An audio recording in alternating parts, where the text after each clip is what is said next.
Alors déjà, là, je vous invite à partager avec vos amis, vos parents et d'autres qui sont peut-être vos amis virtuels sur vos pages respectives de Facebook ou bien nous-mêmes qui n'avons pas YouTube. Nous, m'a invité nous dans un moment ça pour nous partager lien, partager live stream. L'émission va commencer. Nous connaissons, il va commencer tout à l'heure. On a exactement 8 minutes là dans un moment ça. C'est le moment pour nous venir inviter et rentrer en dedans live là, rentrer en dedans et plateforme virtuelle nous, sur page Facebook TELE Image ou bien sur page Facebook Valerio Saint-Louis ou sur page YouTube nous. YouTube là, c'est TV Image ou entrer ou bien là, aller chez bar, aller chez vous, mettez à l'aise pour nous commencer l'émission ensemble avec nous. On y a là, on a invité, c'est l'invitation que nous faisons pour nous inviter tout le monde ça, évidemment, on va partager lien à toi avec plusieurs monde qui toujours demandé Valerio, les lives vont commencer. S'il vous plaît, vous et link là-bas nous. À moun ça yo m'a rappelé nous pas besoin de faire ça, pas besoin tout le temps monter sur téléphone à m'envoyer petit lien ba nous. Si toutefois soit regarder nous sur page YouTube nous, si toutefois tu comprendre que l'important et lui même nécessaire pour ta abonner à page YouTube nous. Abonner à page YouTube TELE Image qui c'est TV Image, that's the page to subscribe to. Once you do so, don't forget to click on the bell. You got to click on the bell. Cliquez sur petite cloche ça. Petite cloche ça son façon que et ça y est les notifications, son notification qu'on mettait à disposition, les téléimages à poster une émission, soit en différé ou bien à monter en live, en direct, et bien ou même quand il y a qu'elle soit quand il y a à travers le monde, il y a notifié, il y a un petit cloche, il y a un petit signal barou, il faut qu'on ait que téléimage is on, téléimage is live. Donc c'est qu'on sort pas rater ti live nous, pas rater live stream téléimage que nous fait. N'a pas chaque dimanche à partir de 9h du soir pour mon cap regarder c'est Easter time, 9 p.m. Easter time. If you're in New York on the East Coast, West Coast, I should say, well listen, you should be tuning in. Et puis soit à travers le monde, qu'elle soit côté, qu'elle soit le lien, nous connaissons pile nous m'a regarder là sur page YouTube qui déjà commencé à monter. Qui pas aux États-Unis, qui pas dans partie monde ça, mais quel que soit côté ni sur planète nous brancher téléimage et m'a dit nous merci pour ça. Encore une fois, c'est l'invitation que je vous fais, mesdames et messieurs, amis internautes, nous-mêmes qui branchez là, m'a invité nous une autre fois encore, branchez s'il vous plaît, partagez lien, partagez live stream and thank you for streaming with us. Let us remind you, ou capable en même temps, soit regarder nous sur Facebook, regarder là en pile, nous commence à monter, ça commence à venir, je vais vous saluer tout à l'heure, on va faire des salutations. Tout à l'heure, je vois des visages, des noms que je connais déjà. Eh bien, merci pour ça. Merci déjà d'avoir choisi Téléimage sur page Facebook. Nous, on doit regarder l'autre bagaille, mais nous choisissons de regarder Téléimage parce que c'est une émission que nous fait confiance. C'est une émission qui toujours porte de bonnes informations, nous former, nous informer et puis nous divertir. Tout un petit divertissement dans l'émission. Ça, une émission bien présentée. C'est une émission de télévision, il faut rappeler, qui passe sur différents réseaux câblés dans la zone métropolitaine de New York, notamment dans Long Island. Nous comptons que l'émission ça a passé. Nous avons un jour que nous ajouté pour Long Island. Nous avons regardé l'émission ça sur Optimum, sur Altis USA, Optimum Cable. Eh bien, nous avons ajouté le mercredi. Le mercredi, c'est à 11h du soir. Oui, c'est tard le mercredi, mais nous avons ajouté le ça pour même qui dans Long Island, pour capable regarder l'émission ça sur Channel Télévision. Nous là le samedi, dimanche, nous comptons le habituel. Nous là tout le dimanche à 4h sur Channel 20, toujours Long Island. Et puis, dans zone Brooklyn, c'est le samedi à 4h30 de l'après-midi sur Channel 69, sous Cable Vision Optimum, ou qui Optimum. Et puis, nous connaissons quelque soit côtoyé, sous Verizon Fire TV. Nous là, le samedi et le dimanche, justement, à même le ça, que l'émission va commencer en live stream, à 9h du soir, je rappelle, samedi, dimanche, sur Channel 40, sous Verizon Fire TV. Donc, Téléimage, c'est une émission de télévision. Et nous prenons même émission ça, nous faisons live stream ensemble avec lui, sur plateforme virtuelle, nous, notamment Facebook, et puis YouTube. Donc, merci à tout le monde qui branché et puis qui peut regarder live stream ça. Nous allons commencer exactement dans 3 minutes. On est toujours à l'heure à cette émission. Je pense que c'est important. Nous-mêmes, nous prôné la ponctualité, c'est important. Parce que faut nous à l'heure. Trop souvent, il dit que les Haïtiens en retard. Donc, on suspend en retard, on commence on time. Donc, même qui connaît l'émission, c'est à 9h, on est supposé là déjà. Après aller chez vous, chita, métaux confortable, nous-mêmes qui pour les nous sous cabane dans le moment pour nous garder live là. Pas de problème. Nous-mêmes, tout cap garder des portes, dans tout porte, nous-mêmes qui parlons entrer sur live là, parce que nous ne pouvons pas nous quand même, on ça. Eh bien, entrez s'il vous plaît, venez en dans live là.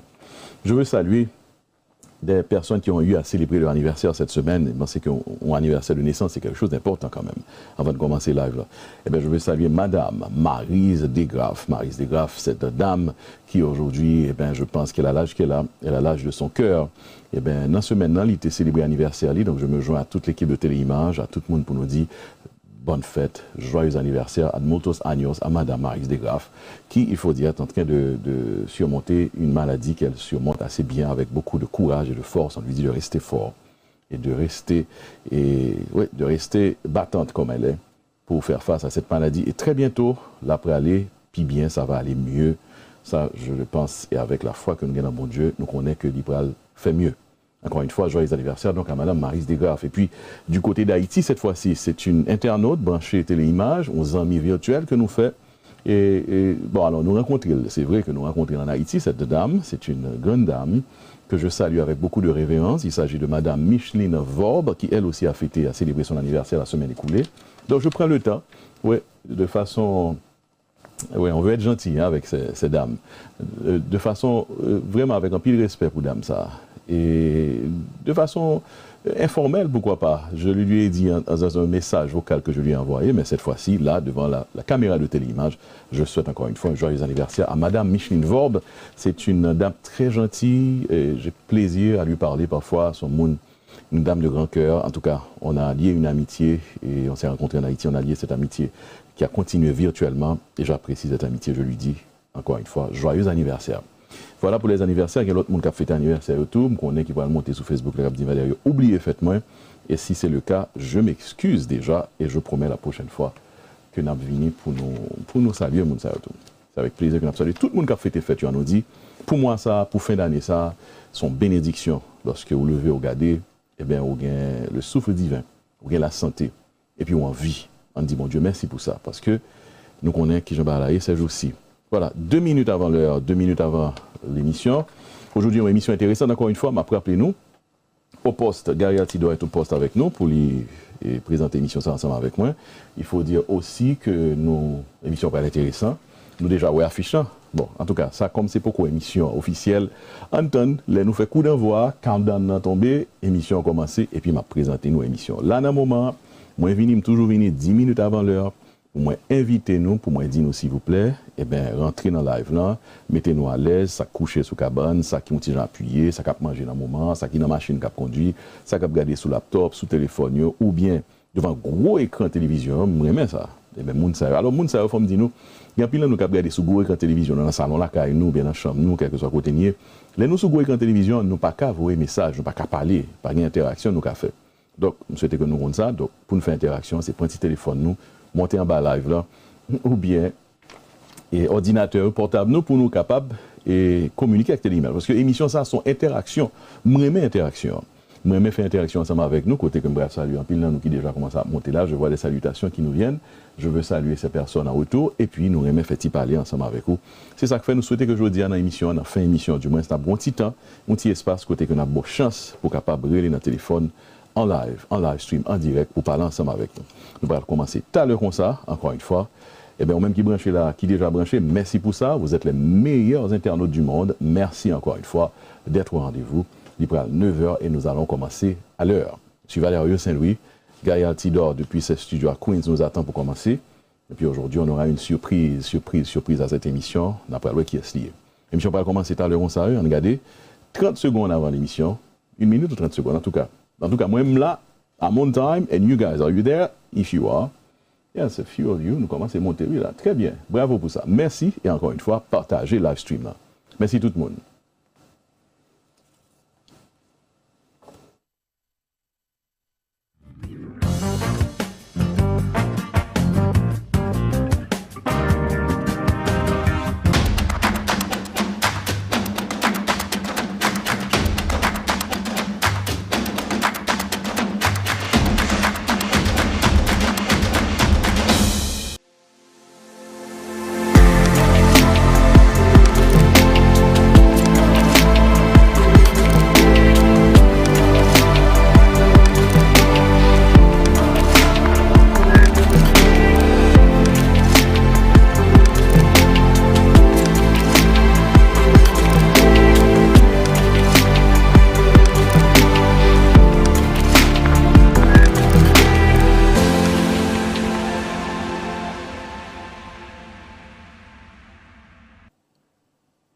Exactement, 9 heures en nos studios, le coup d'envoi de cette émission, the countdown, and then we are with you live from New York to wherever you are watching this show. Thank you again for streaming with us. Je suis Valerio Saint-Louis, bienvenue à cette nouvelle édition de Téléimage, émission très intéressante aujourd'hui.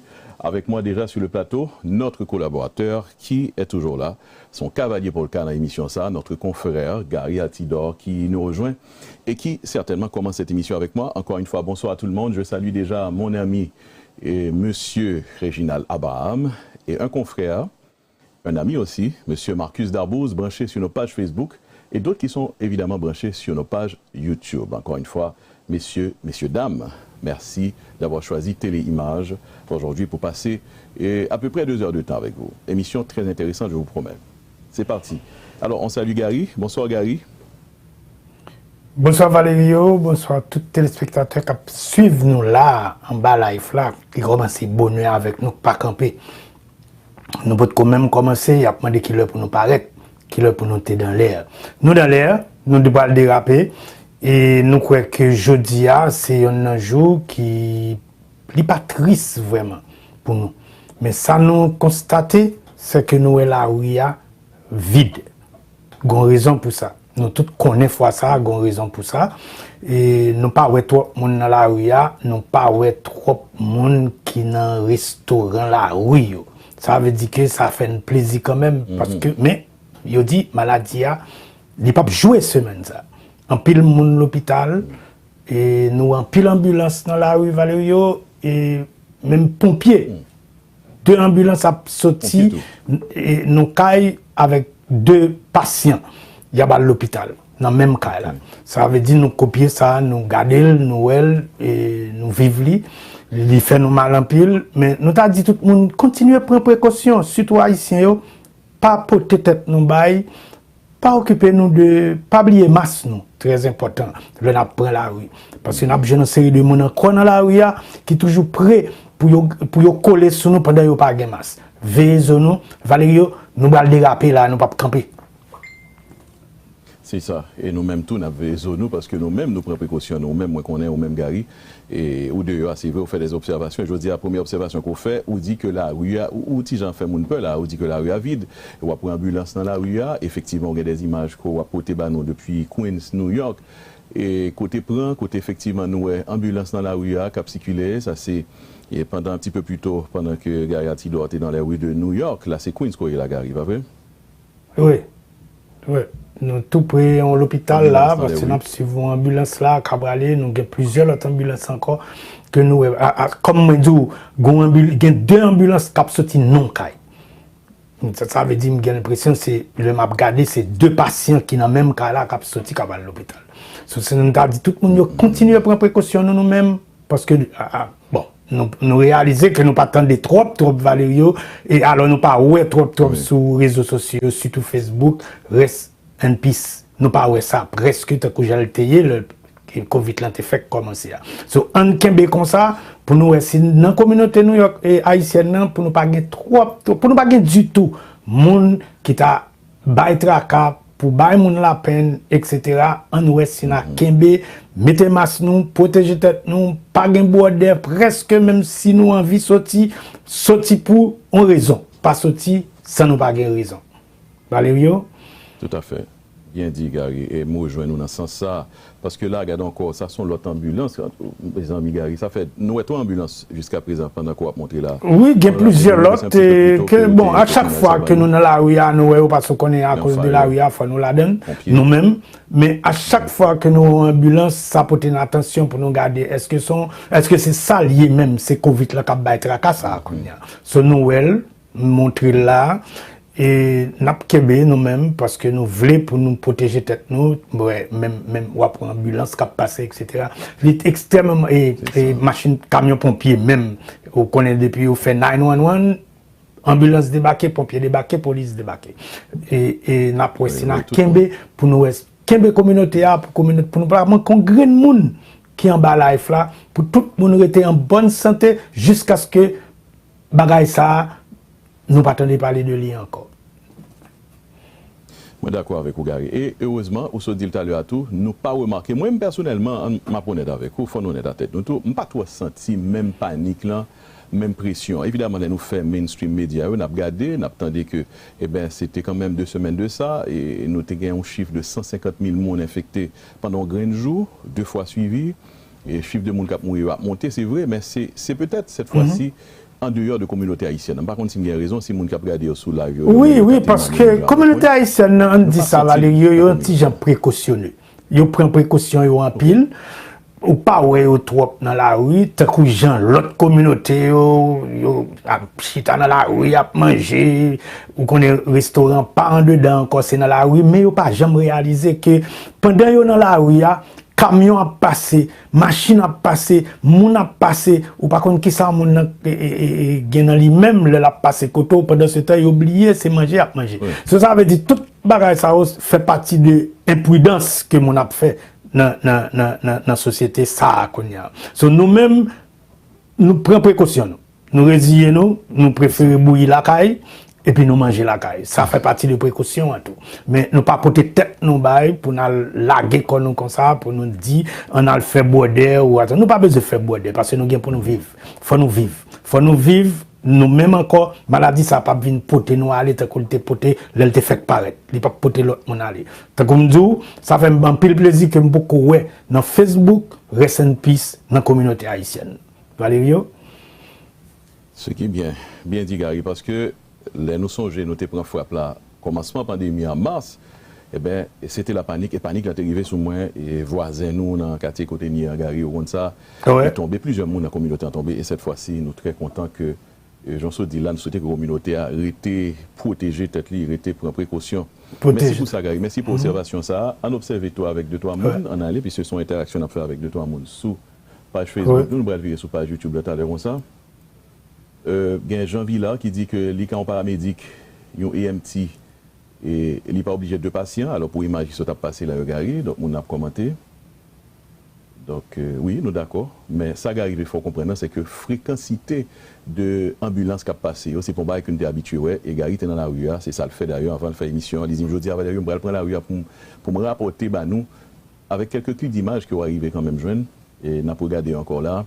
Eh bien, nous, on nous dit son la rue, image la rue qui j'en sais, parce que si vous regardez la rue là, et effectivement, il y a activité quand même, il y a activité normalement, mais ça ne veut pas dire que pas d'ambulance dans la rue. On continue pour saluer Valerie. Hello to Valerie Dixon. She was a guest on the show recently. Valerie Dixon, qui lui-même son activiste, she is a fighter. Hello Valérie. Et puis 2-3 autres monde que nous saluons avant de commencer. Carlo Damus, que je salue, c'est un ami d'émission Gary. Et Carlo Damus, depuis la semaine passée, qui t'a fait des compliments, il revient encore une fois. Il dit que Gary. M'a dit Carlo, merci parce que. Bon, Carlo, what's going on? What's going on? You should tell Carlo what's going on, Gary. Right? Gary, c'est le super modèle de téléimage. Et puis, monsieur Original Abraham, salutations originales. Ok, Gary, donc observation, ça, c'est une observation petit genre qui bat mon cœur sauter. Quoi d'autre comme observation? Bon, comme observation, mot bon bagay là, par contre, soit d'accord que moi, présenter mot bon bagay là, c'est un plaisir. Hier, pour me chita devant écran télévision, et puis pour me regarder Bitova ensemble avec Dominique, avec petite fille, Bitova au bas que tout le monde connaît, sorti on l'autre bon bagay parmi toutes bon bagay que qu'on fait. Et bon, nous pas perdre du Bitova à cause de technologie. Hein. Nous gardons Bitova pendant juste en Belgique avec Madame Ni Dominique au bas, ensemble avec petite fille qui nous a toujours échappé, nous pas vraiment songer nos bébés ça. Mais nous, elle prend, il et dans footstep papa, c'est parmi les gens qui écrit pour dernier et musique ça que lui-même il gagne pas parle que le bail tout nous fait le compliment Kembe Labitov nous avons nous pas galo Valerio C'est un bel moment vraiment, Gary. Et merci parce qu'on a parlé de ça. Merci parce qu'on a mentionné ça dans l'observation. C'est bien d'observer les bonnes choses. Effectivement, son bon bagage que le TE, live stream ça qui était fait hier. Nous avons toujours rejoint sur page TELE Image Valerio Saint-Louis, sur page Bitova Oba. Et bien, c'est le dernier album, le dernier mi-conseillon de Bitova Oba qui est sorti. Comme d'habitude, Bitova, c'est toujours bon bagage. C'est Gary est invité au T de Marc et évidemment regardez pochette album non, ça c'est la pochette de l'album, mais les invités étaient de Marc, voilà, Bitova, ça c'était hier, ça s'était passé, c'est encore une fois pour célébrer les 30 ans de Bitova, pas oublier, Bitova c'est 30 ans de carrière, où que le temps est là, Gary?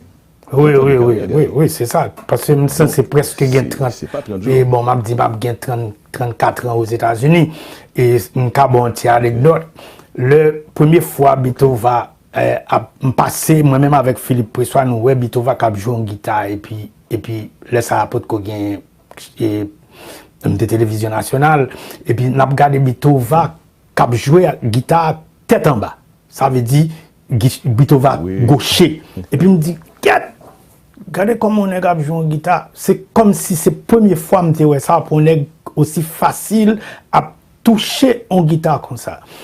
Et Francis Masselin défunt pour dire invité et alors va faire vidéo première vidéo Bitova va le faire.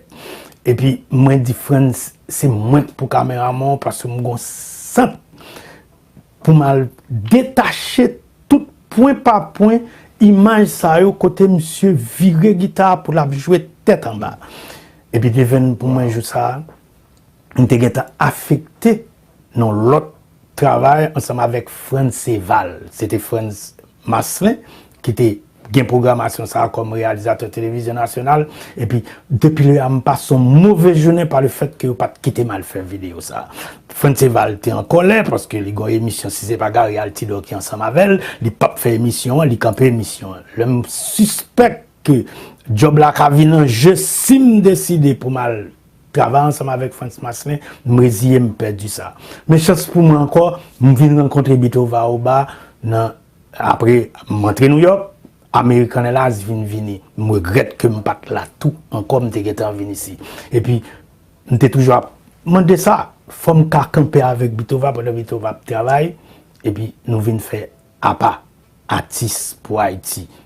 Nous avons une responsabilité. Alex Ville était bon moi pour me faire. C'est il y en a dans mémoire que me pas regrette que me travaille dans projet ensemble avec Bitova et madame Ni qui Dominique Oba. Eh bien Gary, et si nous voulons retourner alors ça c'est les bons moments de l'époque qu'on va parler là à pas nous songer. N'a salué Soutrax, n'a salué monsieur Alex Villiers qui peut-être a regardé quelque part. Mais nous tournons sous hier et hier, c'était vraiment beau à voir. Bitova, pour moi, innové dans le virtuel, dans le monde virtuel, dans HMI, là, et nous avons regardé l'image. Bitova innové dans le sens que il fait des cachets albums, nous avons regardé Gary, avec de grandes têtes de la musique. Là, par exemple, on a regardé David Fakur, c'est le producteur album, qui produit un nouvel album ça, de Bitova. Je crois que c'est le 7e ou le 8e album, si je me trompe. David Sika, qui est très connu, et puis Jocelyne Dewa, qui est ensemble avec Bitova, dans le premier set ça, qui a été fait. Nous avons remarqué pour nous qui étaient ratés sur ça, il était belle si nous sommes capables de regarder, enfin, nous rater c'est dommage, nous sommes capables de vivre en live stream. Et bien Bitova quand même a invité des amis, des grands de la musique, des grands musiciens avec qui il a travaillé dans le passé, à travers le monde, que c'est en France, à Paris, dans l'île de la Réunion, aux Antilles. C'était beau à voir que Moun Sayo était retourné et vini supporter Bitova. Mindy Bitova, écoute, et nous avec vous. Voilà encore là un autre plateau. Un bel plateau là, c'est Bitova, on remarque Tano Brass, et puis voilà, Madame Oba, Dominique Oba qui est au-dessus de la page en bas Bitova, Ralph Tarman qu'on a eu plaisir à voir, Ralph Bonsi, et puis Fred Desai, voilà, Dominique qui... C'était live stream, ça c'est des images pour nous montrer qui s'est passé hier, comme Gary retourné avec bel moment ça, et me pensais que il vraiment vaut la peine, Gary, que vous retournez avec bel moment ça, parce que c'était vraiment un moment, je pense, dans la musique haïtienne, dans HMI là, qui, moi, pensé, a valu la peine, et j'étais très fier, très content, m'a dit Bitova, merci, parce que tu as choisi pour me modérateur, moment ça, me présentateur un petit peu dans mi-temps soirée. Et, alors, pas soirée, mais dans mi-temps virtuel, ça, on nous dit, et ça a valu la peine. Niveau était très élevé, les débats, et ça que tu as dit autour, me trouve, était important. Et, ou d'accord avec moi, Bitova, a grandi, non seulement en tant que musicien, son Bitova plus mûr, avec un pile poids, son Bitova solide, et certainement, on donne crédit à sa chère femme, Dominique Oba. Oui, Dominique. C'est ça, là voilà Dominique avec un beau sourire qui a participé dans le live stream. Ça. Ralph Tama, lui aussi, il faut mentionner, qui lui-même, et pas hésité, parler avec toute gueule. Ralph Tama, activiste, Ralph Tama, il défend finalement. Ouais, qui graffouillait. Oui, il s'est sorti un petit peu. Enfin, il exprime, notre dit, volonté pour que justement les choses changent un petit peu dans les îles, dans un pays ça, qui toujours sont indépendance française. Voilà, un autre plateau. Là, c'est moi-même, Jimmy Jean-Félix, Ralph Bonsi, Jean-Winer Pascal, Jimmy Jean-Félix qui était là lui aussi. Moi, c'est que nous avons passé vraiment un très bon moment, Gary. C'était beau à voir. Un très bon moment. C'est un bel moment. Très bon moment. Un moment que peut-être que nous t'arrêtons, oui, si possible. Et je pense que je vais vous dire encore une fois, Bitova a fait pour moi une première dans le monde musical haïtien, hein, côté que lui montrer que un artiste capable de produire un album dans le moment pandémie ça, il fait grande première, il fait des cachetés sans que il pas obligé d'exposer, justement, exposer personne monde à distance en utilisant les moyens de la technologie.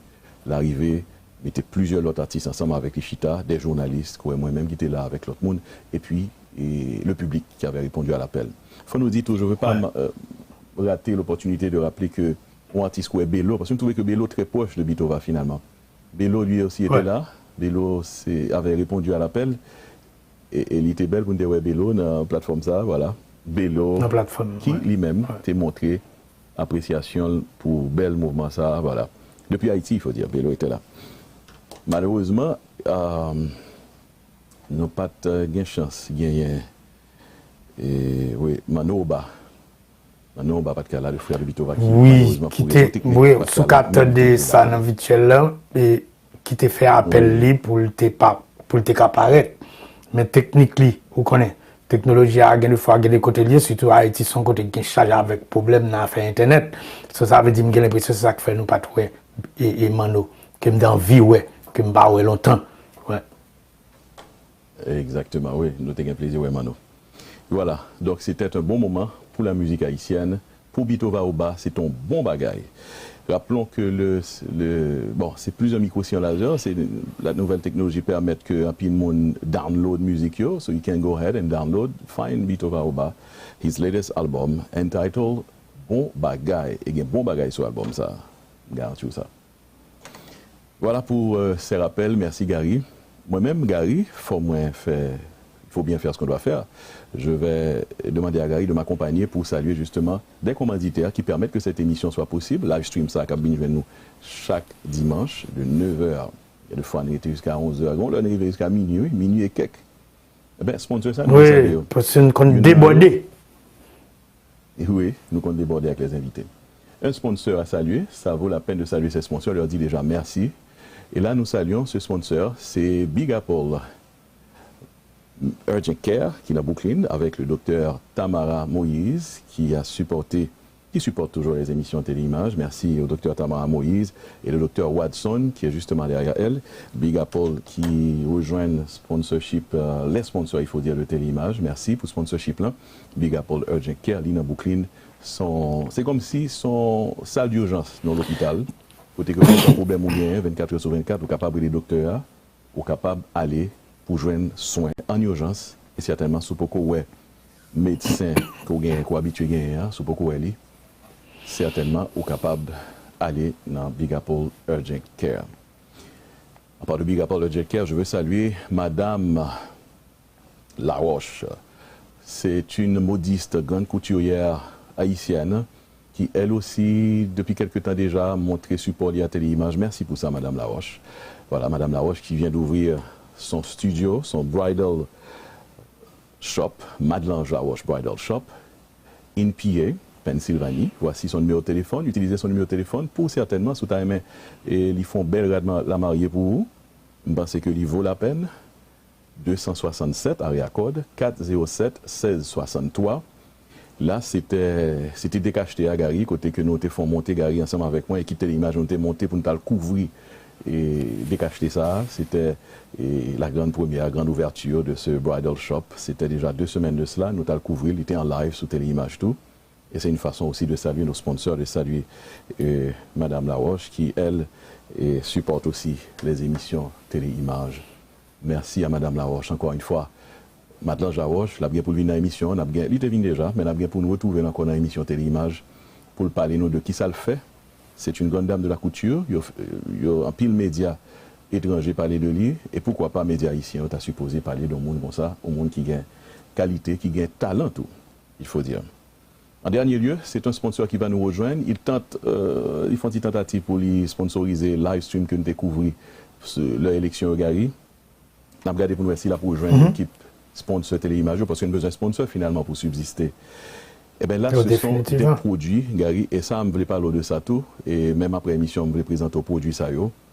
Produits ça très bon, c'est produit pour les gens qui fait cancer par exemple, des gens qui sont malades, qui ne peuvent pas penser au tagon souffre avec maladie, des maladies chroniques, des maladies graves, et bien produits ça permet tout gommer avec maladie. Voilà.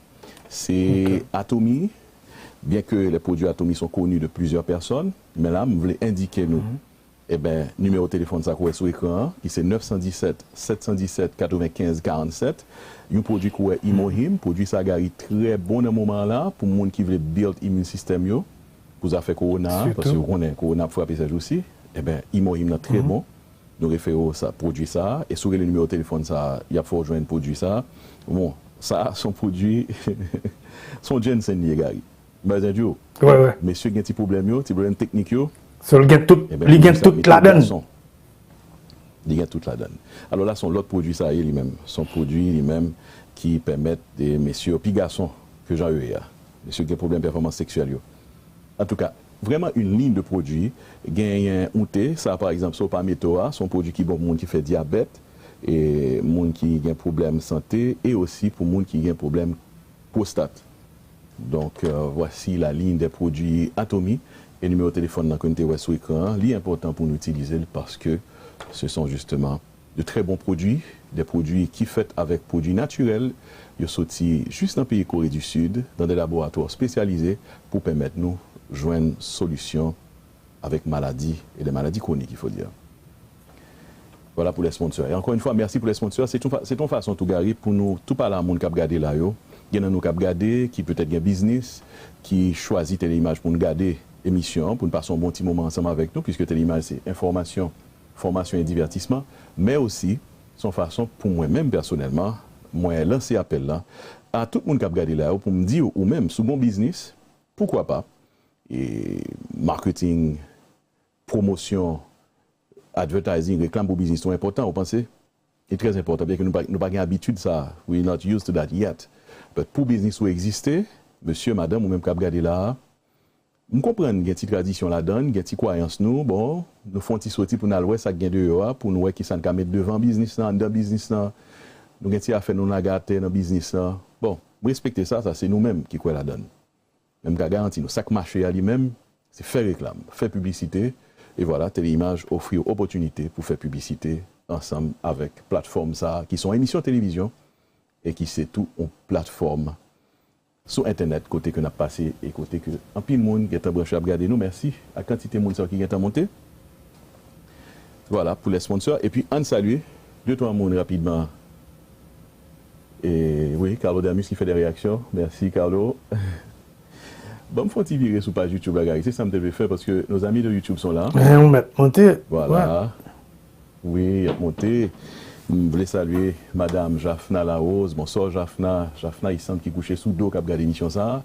Toujours branché sur page YouTube. Et puis, Madame Gerland Exantus qui dit qu'elle est du côté de Maplewood, New Jersey. Madame Exantus, are you asking about the products? Do they have products for women? Yes, they do have products for women. Et puis, Monsieur Maxi Jean, que je veux saluer, qui lui nous regarde depuis Spring Valley, New York. Merci Maxi. Voilà Gary. Bon, c'est que mon édifié, oui, là, nous voulons faire réclame. Eh bien, s'il vous plaît, nous avons gagné comme une sponsor émission ça qui est Téléimage. Oui. Voilà. Et puis, on salue les sponsors, les amis, cette émission vous est apportée par les sponsors de ces émissions, Téléimage, notamment la parfumerie de Barbara. This edition of TeleImage is brought to you by La Parfumerie de Barbara.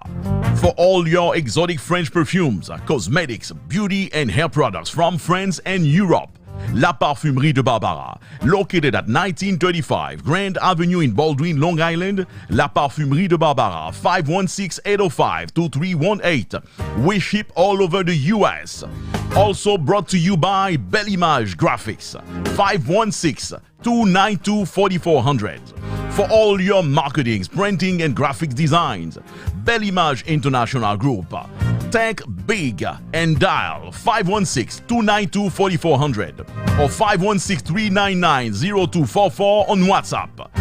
Bellimage Graphics, 479 Hempstead Turnpike in Elmont, New York. Brought to you by the Real Estate Power Team, Barbara and Valerio St. Louis. Looking to sell, to buy your house, your property, or home? We are your trusted real estate advisors. Barbara and Valerio St. Louis, 516-805-5410. Brought to you by Rio, New York, the emerging streetwear brand. Look out for it. www.rionewyork.co. Rio, New York. And now, going back to our live stream.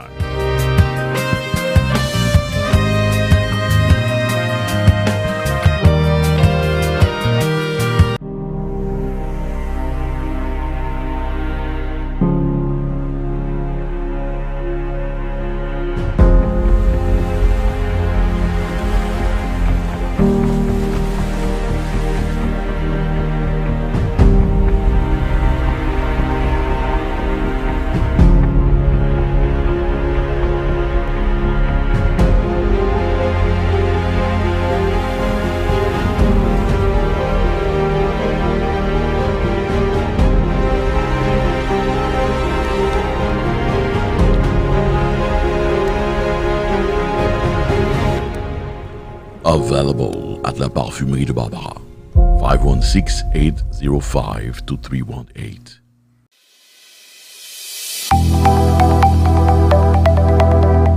Hello, my darling. The sale is continuing, but it's about to end, so you need to hurry to take advantage of the $20 off every bottle of perfume at La Parfumerie de Barbara. We are located at 1935 Grand Avenue in Baldwin, Long Island. If you cannot come, I ship all over United States.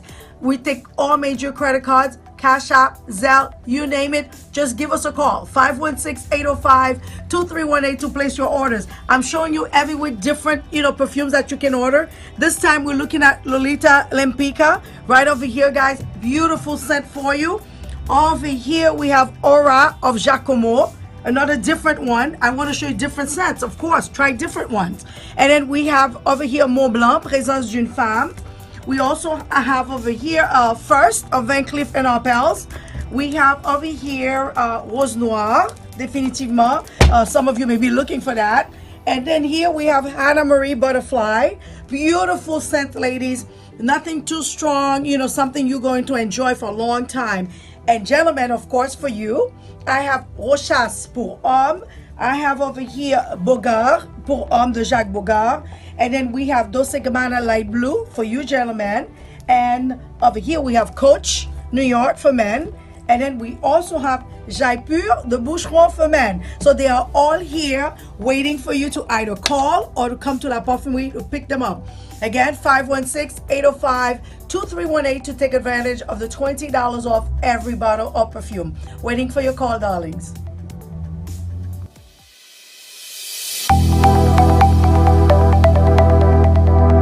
Hey, did you know that there's a new urgent care center in your community? We're Big Apple Urgent Care, located in Brooklyn. I'm Dr. Moise. This is Physician Assistant Phils. We're personally inviting you to come in to us for your medical needs. We treat everything from sneezes to stitches. Can't get an appointment with your primary care doctor? Just come to Big Apple Urgent Care and we'll see you right away. No need to wait long hours in the ER for minor illness. We'll see you in under an hour. We are the only Black-owned certified urgent care in Brooklyn, located in East Flatbush. We are very involved in the community and we understand the culture. We speak Haitian Creole, French, and Spanish. We accept most major insurances. No insurance, no problem. We can still see you and we offer the lowest prices in town. Nous parlons créole, nous parlons français et nous parlons espagnol. Here at Big Apple Urgent Care, we provide care for children as young as 2 years old and all the way up to seniors. We provide working school physicals, immigration medical exams, and CDL exams. We even have x-rays and labs on site. Just come in, no appointment necessary. Be sure to check us out on Facebook, Google, Instagram, and our website. For more info, call the number below. Be heard, be helped, be healthy.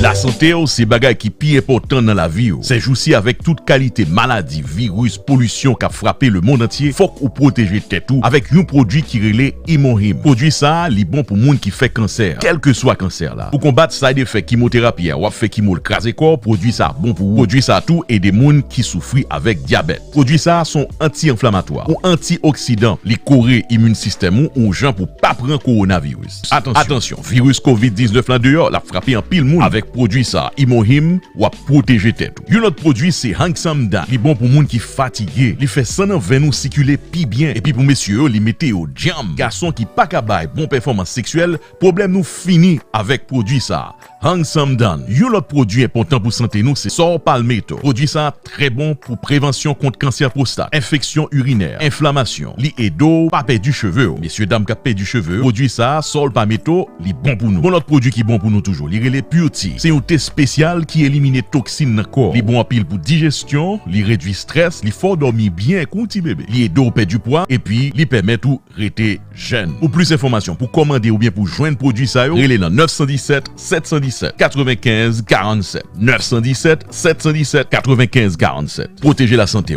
build immune system ou gens pour pas prendre maladie, pour pas prendre virus.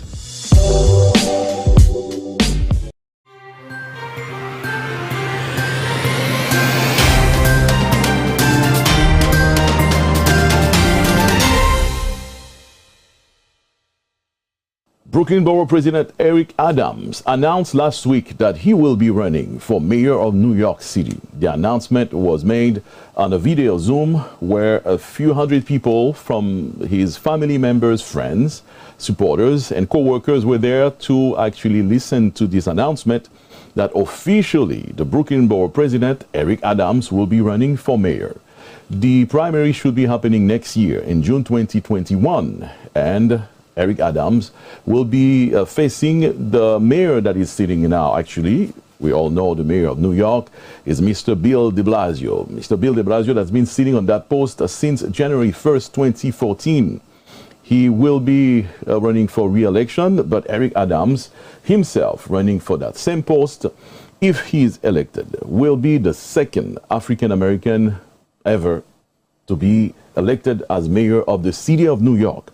We should remind you the very first African-American mayor of New York was David Dinkins. David Dinkins himself was the very first mayor of New York City from the year 1990 to 1993. He is until now the only African-American mayor that New York City ever had. Donc je dis c'est annoncement ça que nous allons présenter puisque Brooklyn Borough président qui c'est monsieur Eric Adams qui en pile nous connaît, en pile haïtien travaille avec Brooklyn Borough président ça. Eh bien, il a annoncé officiellement dans un Zoom meeting avec plusieurs personnes qui étaient branchés à regarder, nous avons dit plusieurs centaines de personnes, eh bien, il a annoncé officiellement que le pourrait aller dans la course électorale. Ça, pour l'année prochaine, il retire Chita sous chaise bourrée, actuel maire qui Chita déjà bien confortable, monsieur Bill de Blasio. Alors, Bill de Blasio, c'est le maire de New York.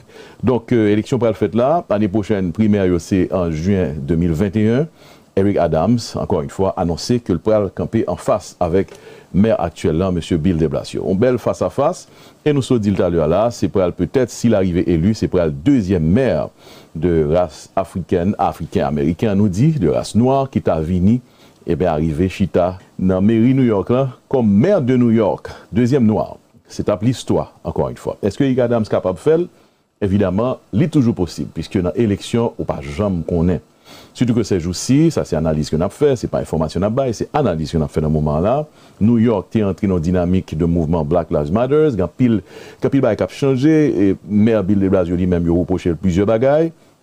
Et Eric Adams, Bouquimbo président, lui-même paraît avec une belle histoire, un bel background, côté que lui-même, il était policier dans la cour New York, il était victime de police brutality. En tout cas, il présentait tout plan que le pour ville New York la semaine passée là, et il parlait tout pour qui ça, pour moun qui yo même dans New York capable de voter, pour qui ça peut voter pour lui, qu'au noir, qu'au blanc, qu'au asiatique, qu'au jaune, quelle que soit race là. Eric Adams, nous pourrons le présenter extrait ça que Télé Image a participé là-dedans, by the way. La première, c'est Madame Rose Guerrier, qui lui-même, je n'ai jeudi a fait partie de campagne Eric Adams depuis quelques temps. D'ailleurs, il est ensemble avec Eric Adams. Il était recevoir Eric Adams sur plateforme émission ça, l'entap couvrir l'élection présidentielle.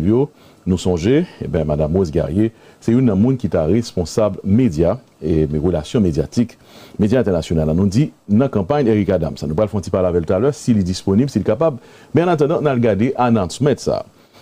Officiellement décacheté campagne, nous sommes capables de dire, son campagne qui décacheté tout, côté que Eric Adams a annoncé en virtuel, en Zoom meeting, que lui candidat comme prochain maire pour ville New York.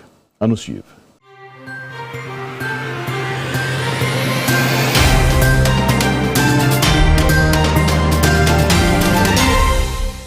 And I see the faces on this amazing Zoom. I see my Latino brothers and sisters, my African-American, Caribbean, Chinese, Christian, Muslim, Jewish, Indian, Sikh, Haitians, all the different diaspora that is part of this amazing city as we call New York City. I'm so proud to have so many of our communities that are here.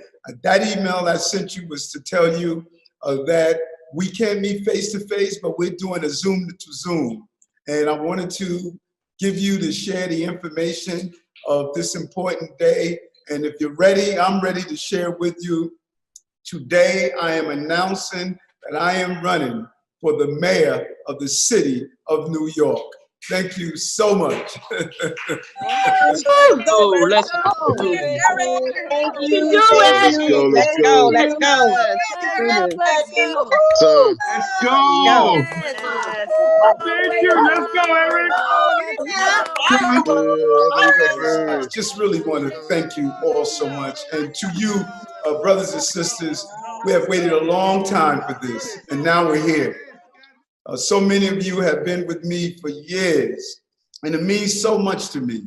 I've been fighting the fights with you on the ground to make our city safer, fairer, better for more than 30 years as a police officer, civil rights advocate, a state senator, and as your Brooklyn Borough president.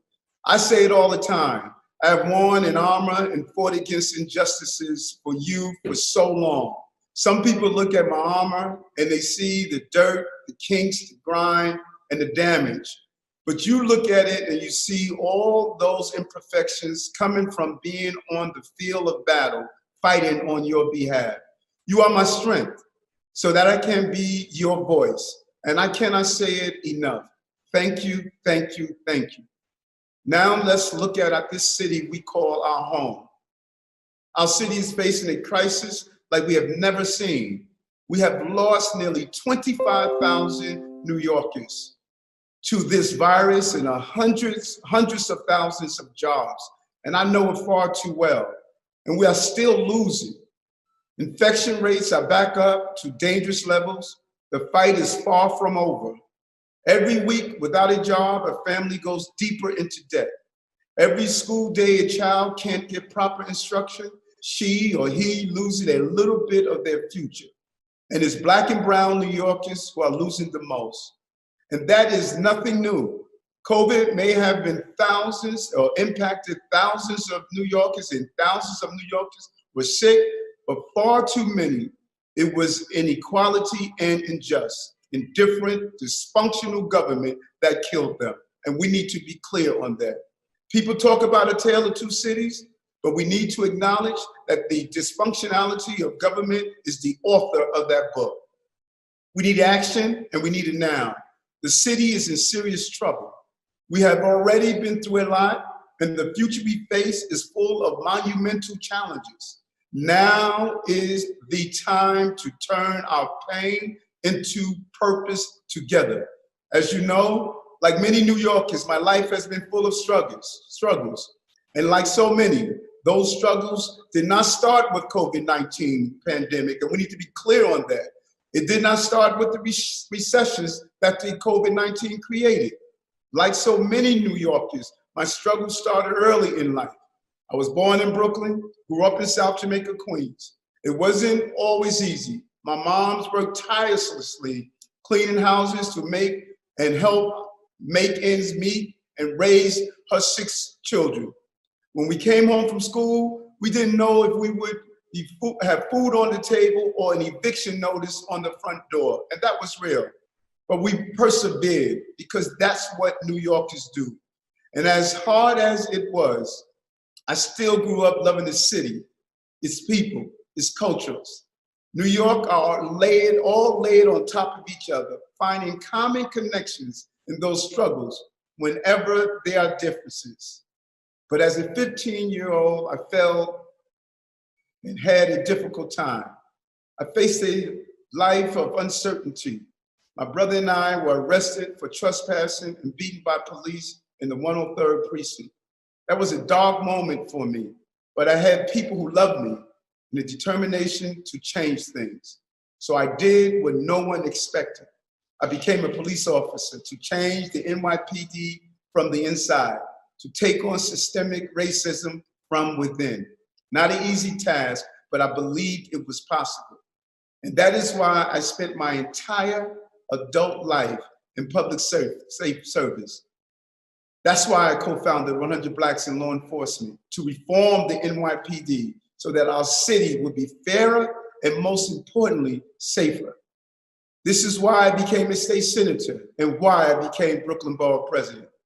Because I lived the life of the people I want to help. I turned my pain into purpose. During my 35 plus years as a police officer, community organizer, and elected official, I have seen what works and what doesn't in New York. Part of our city has moved forward and others have remained in the 1970s. It's time to move all of our city into the 21st century. And it is lower income New Yorkers and others dependent on city services who have been left behind. We will not lose or leave anyone behind. We can fix this and come back stronger and better, but we have to make government work much better than it is now, because inefficiencies leads to inequality, which leads to injustice. Let me say this again. Inefficiencies leads to inequalities, which leads to injustice. It leads to inequality when lack of a quality education leads to incarceration for our young people. It leads to inequality when lack of health care and healthy foods lead to higher rates of chronic diseases, hospitalizations, and death for Black, brown, and immigrant New Yorkers. It leads to inequality when lack of investment in communities of color leads to sky-high unemployment. We can't continue to run this city the way we have been. We can't lose ground on the progress we've made. We can't return to the crime and grind of the past. I want to be clear. My son and your children won't grow up in the city that I grew up in. We need more than ideology. We need action. So I say, the time is over.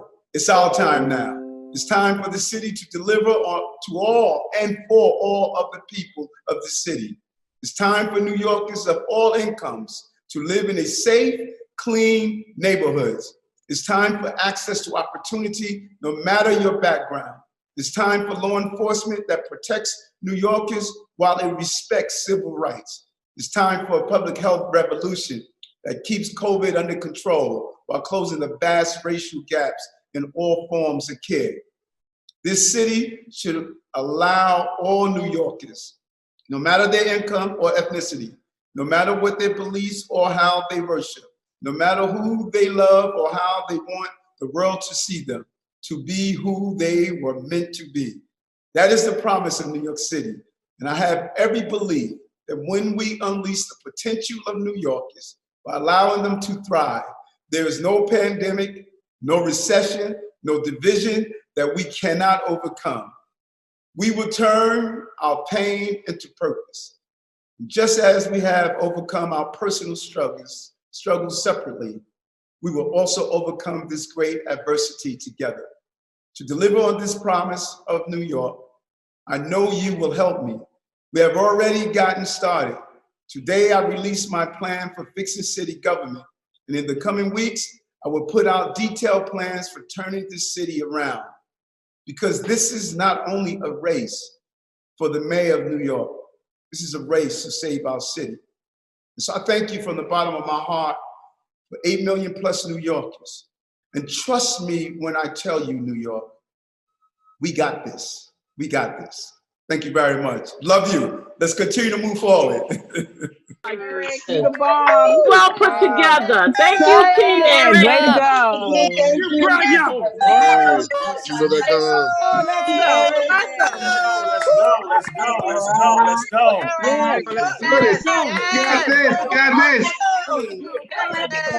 doing too much. Eric. Got him 2021. Via un Zoom virtuel, Eric Adams a donc annoncé officiellement sa candidature pour éventuellement être le prochain maire de la ville de New York.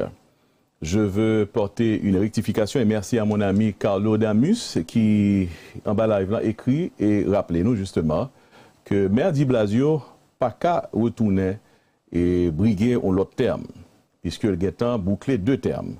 Alors nous, ça qu'on arrive lorsqu'il y a des précédents qui fait, surtout en politique ou bien en société en général, on se rappelle déjà que maire Bloomberg lui-même t'est arrivé quand même forcer la note. C'est pas ça, Carlo.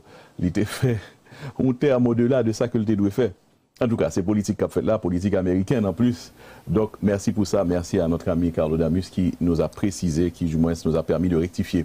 Alors, je dis, hein, Gary, ou je me sous plateau, je pense que si toutefois l'histoire pral permettre que nous répétions un maire black, african-américain pour la ville de New York, ce serait peut-être, on ne sait jamais, le bon président Eric Adams. Alors, Eric Adams. Eric, justement. OK. Gary dit c'est Eric. Ce sera Eric, pour sûr. Eric. On ne pas dire ça trop vite parce que ne pas compte qui est-ce qui pourrait entrer dans la course là. New York, quand même, son gros morceau. On travaille en pile, on va travailler en pile pour nous élire Eric Adams. Voilà, yes. Et Gary qui est en engagement là. Puisque, évidemment, nous connaissons. Parce que nous travaillons ensemble, et nous travaillons ensemble avec l'époque où nous étions dans le consulat.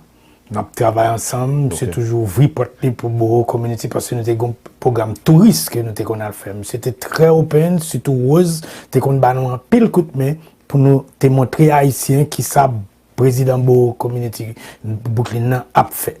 Nous travaillons avec M. Ampil, m'a protégé M. m'a voté M. moi-même.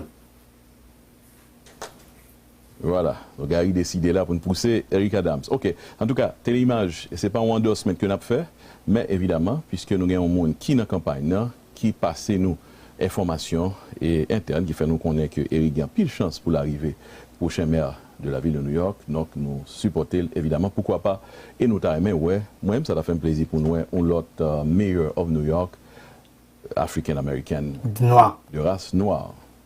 Pourquoi pas? C'est ça. Alors, ça qui est intéressant dans Eric Adams, Gary, il faut m'honnête avec vous, histoire, monsieur. Histoire, monsieur, intéressant. Il raconte l'histoire, évidemment, dans un spot publicitaire pour promotion, pour faire propagande pour campagne, mais histoire touchante quand même. Je pense que l'histoire vaut la peine pour nous regarder l'histoire, parce que, honnêtement, Eric Adams, c'est pas n'importe qui monde. Alors, pas qu'on est moi-même personnellement, c'est le président de Brooklyn, mais il y a une histoire, il y a un passé qui est intéressant. Donc, il était police officer tout. Il est entré comme police officer. C'est ça. Entendez Eric Adams lui-même, on quitte le partage de l'histoire ensemble avec nous, sans que Téléimage pas officiellement endossé Eric Adams, non, c'est pas ça, sans que nous pas toucher tout pour nous passer publicité candidat, mais nous pensons que l'est nécessaire pour nous garder qui ça, un black African American, possiblement le prochain maire de la ville de New York, qui ça les potés dans pour la ville de New York et éventuellement Gardez un petit peu passé, parce que passé au monde très important. Eric Adams a un passé très intéressant. On regarde ensemble avec telle image. I'm Eric Adams, and for me, this is where it all began. Some people talk about police brutality. I want to tell you how it is to live through it. We moved from Brooklyn to Queens when I was young. It was not always easy. As a child, I'll carry a garbage bag full of clothing to school, afraid that we would be evicted from our house for not paying the mortgage. When I was 15, my brother and I fell into trouble. We were arrested, and we were brought here to the 103rd Precinct in South Jamaica, Queens. One of the police officers stated, "How do you like a beat down?" He brought us downstairs and he beat us. He kicked us over and over again. When my mom came to get us, they said, "Leave them. They'll never amount to anything." That was a dark place. My life could have gone a different way, full of bitterness, but I had people who loved me and a determination to change things. So I became a police officer to bridge the gap between us, to make us all safer, and to take on systemic racism from within. It's why I took on police brutality while I was a police officer myself. Why I became a state senator to take on corruption and fight for civil rights for everyone. Fighting the rights for individuals merely to marry the people they love. And why I'm proud to serve as Brooklyn Borough President to make local government work for people again. We're in a dark place right now, a dark moment for New York and America. Whether it's the pandemic or violence in our streets, we don't feel safe. And too often, city government makes things worse with inefficiency that leads to inequality and holds our people back. But I learned some time ago, sometimes when you're in a dark place, you're not buried, you're just planted. The question is, what are we going to do with the fruits of our harvest? I say it's time to grow, and that means it's time to rise up. I'm fired up! I'm fired up! The fight can't only be in the streets, it must also be in the agencies that patrol the streets. That is how we change policing. Over 600 shootings since June, and we have yet to see a comprehensive plan to stop having these communities live in terror. You do us no good merely walking down a block with us. You do us good walking into our businesses and giving us the economic stability that we continue to grow. We will not allow the devastation of coronavirus to make us stay away from helping our neighbors. We're facing a crisis unlike anything we've ever seen before. Businesses are closing, crime is rising, homelessness is soaring, and our families are struggling. To be truly progressive and overcome these challenges, we have to fix government and eliminate the inefficiencies that are holding us back. We can't have an education system that fails to put our children on a pathway of success and leaves them at a dead end of crime and hopelessness. To revitalize our city, New Yorkers of all backgrounds need to feel safe and secure, that they'll have quality schools, affordable health care and housing, and a fair shot to get ahead. I spend my life tackling these issues, improving our communities, making New York families safer. Yes, we have big challenges, but we're New Yorkers. We respond, we take action, and with the right leadership, we will rise up again.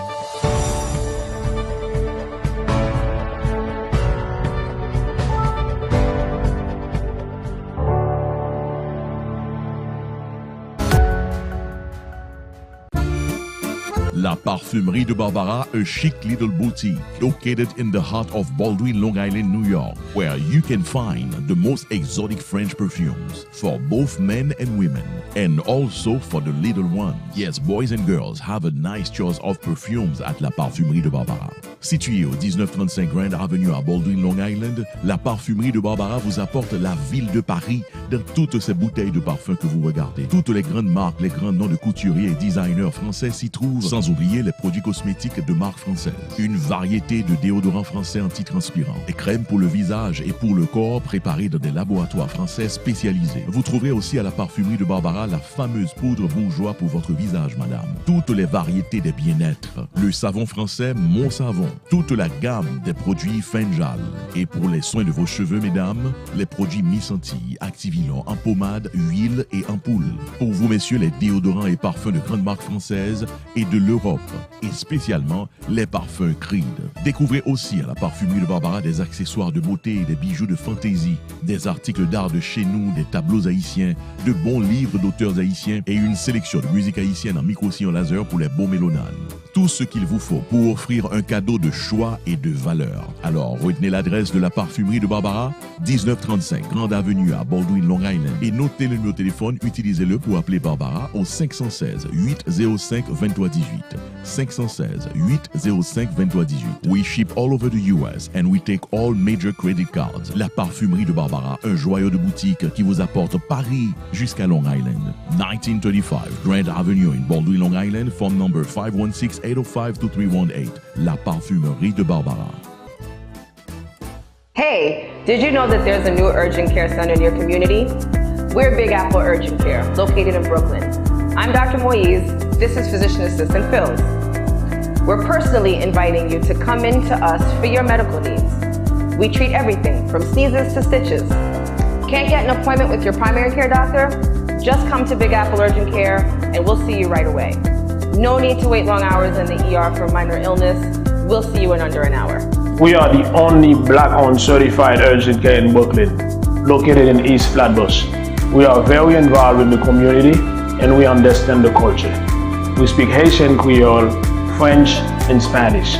We accept most major insurances. No insurance, no problem. We can still see you and we offer the lowest prices in town. Nous parlons Creole, nous parlons français et nous parlons espagnol. Here at Big Apple Urgent Care, we provide care for children as young as 2 years old and all the way up to seniors. We provide work and school physicals, immigration medical exams, and CDL exams. We even have x-rays and labs on site. Just come in, no appointment necessary. Be sure to check us out on Facebook, Google, Instagram, and our website. For more info, call the number below. Be heard, be helped, be healthy.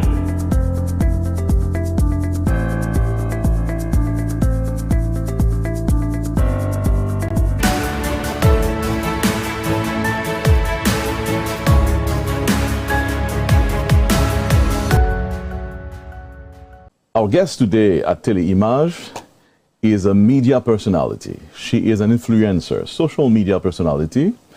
It is a pleasure and honor also to have this lovely lady here on the platform of TeleImage. We're going to talk about her. She's going to talk to us, tell us what she's up to. Do you have an idea who she is? Okay, I'm sure the face is a face that many of you know already. Here she is. And I'm sure also that you recognize the face and you know who she is, but let me tell you who this lady is. And of course, we're going to do this interview. This interview will be conducted, hopefully, in English and Creole. Creole. All right, who's my guest today? Her name is Wanda Tima. Wanda was raised in Turks and Caicos on the beautiful island of Grand Turk, and later she moved to South Florida. Wanda is the oldest of 4 children who come from Haitian immigrant parents. So, parents, Wanda, c'est Haïtien. Wanda, sont Haïtienne. Wanda graduated from Dillard High School at the age of 16. She became the first person in her family to earn a college degree from Bethune-Cookman University with a bachelor's in mass communication, with a specialty in journalism and public relations. Wanda worked in broadcast media at various radio stations. She interned for BET Network and also 2 television stations in Daytona and Orlando, Florida. By December 2011, Wanda co-founded The Haitian American, a Facebook page, which quickly grew to over 100,000 fans while averaging 5 million views weekly. Amazing. Today, l'Union Media Group LLC's l'Union Suite is home to the largest internet media company and website serving the Haitian community and one of the leading platforms for Haitian diaspora and millennials with over 450,000 subscribers, maybe more now, and a reach of 5 to 15 million weekly. Big numbers there. And Wanda Tima Gilles and l'Union Suite, they have been featured on Forbes magazine, Black Enterprise, Polo Lifestyle, WRN, NPR, BET, VH1's Black Ink New York, and many more. So nous, c'est pas n'importe qui monde qui est ensemble avec nous. It's a real pleasure, really a pleasure, an honor to have Wanda with us today. Wanda, welcome to TeleImage. Thank you. Merci. What an amazing introduction. It's an honor for me to be here. Like I told you off air, been a big fan of your work, so I am absolutely stoked to be speaking with you today. This is nice. Thank you for joining us, and thank you for doing this interview with us here. Those of you watching now, you have an idea who this lady is. C'est pas n'importe qui monde, évidemment. Wanda, un petit créole là, ça veut dire que l'interview, ça peut être fait en anglais et en créole. But mostly in English, we understand that Wanda is Haitian American. Vous pouvez parler créole. OK. Biographie est très impressionnante, Wanda. Et je dis que moi j'ai l'opportunité, ça, je suis ensemble avec vous sur la plateforme TeleImage. Il y a des questions qui, évidemment, nous allons laisser aborder ensemble avec vous. Mais dans le field career, in the media business that you are, première question, moi, c'est how did you get there, Wanda? Évidemment, d'abord, parents, c'est mon au cap, si je ne me trompe pas. Mon nano. Oui. Very good. Now, give us an idea of how you came from Turks and Caicos and now being the media mogul that you are, this media personality here. So, n'a commencé with exactly so dire là de parler créole là. So, en famille, c'est mon au cap, grandi Turks and Caicos quand I'm devenu South Florida, Fort Lauderdale, when I was a teenager. So, famille, nous grandi pas too much parler créole, avec nous la caille. Je partage mal Haïti, visiter Haïti, vacation Haïti, comme ça. So, I grew up pretty much Haïtien by name and culture en tant qu'ayam, mais outside of that, je ne connais rien de Haïtien. Je ne connais Haïti, je ne connais history, je ne connais rien. So, je suis venu move South Florida. Je suis venu commencer à dire si je dans l'école, c'est Haïtien, mais je ne parle pas créole. So it was this whole thing of comment haïtien, because tout le monde haïtien dit comment faire haïtien quand yon pas parler créole. And then dans l'école là que the American kids now in South Florida, they're like, well, you need to hang out with the Haitian kids, and the Haitian kids are like, no, haïtien, you need to be over here. So throughout my life, I've gone to toujours I feel like I just didn't know like where I fit in. So a big thing for me is I needed to learn who I am, where I come from. I knew about my Turks and Caicos side, but I needed to know about my Haitian side. So, lem vin rive collège, c'est première fois me feel like my Haitien, parce que lem rive collège, me rentre dans groupe qui était un cultural group. And là, pas gen moun qui t'a dit, oh, pas Haitien, oh, pas this, oh, pas that. I just fit in. So, première fois me vraiment feel like, okay, I'm Haitian, and I fit in. So I said, because I'm l'école pour mass communication, I said, you know what, bon commence un blog pour jouer une information de Haïti, comme ça, parce que chaque fois que je suis online, je vais chercher bagay ma bat en Haïti, je connais même bagay là, ou photo poverty, ou destruction, comme ça, bon pas too much aware, like I couldn't find you.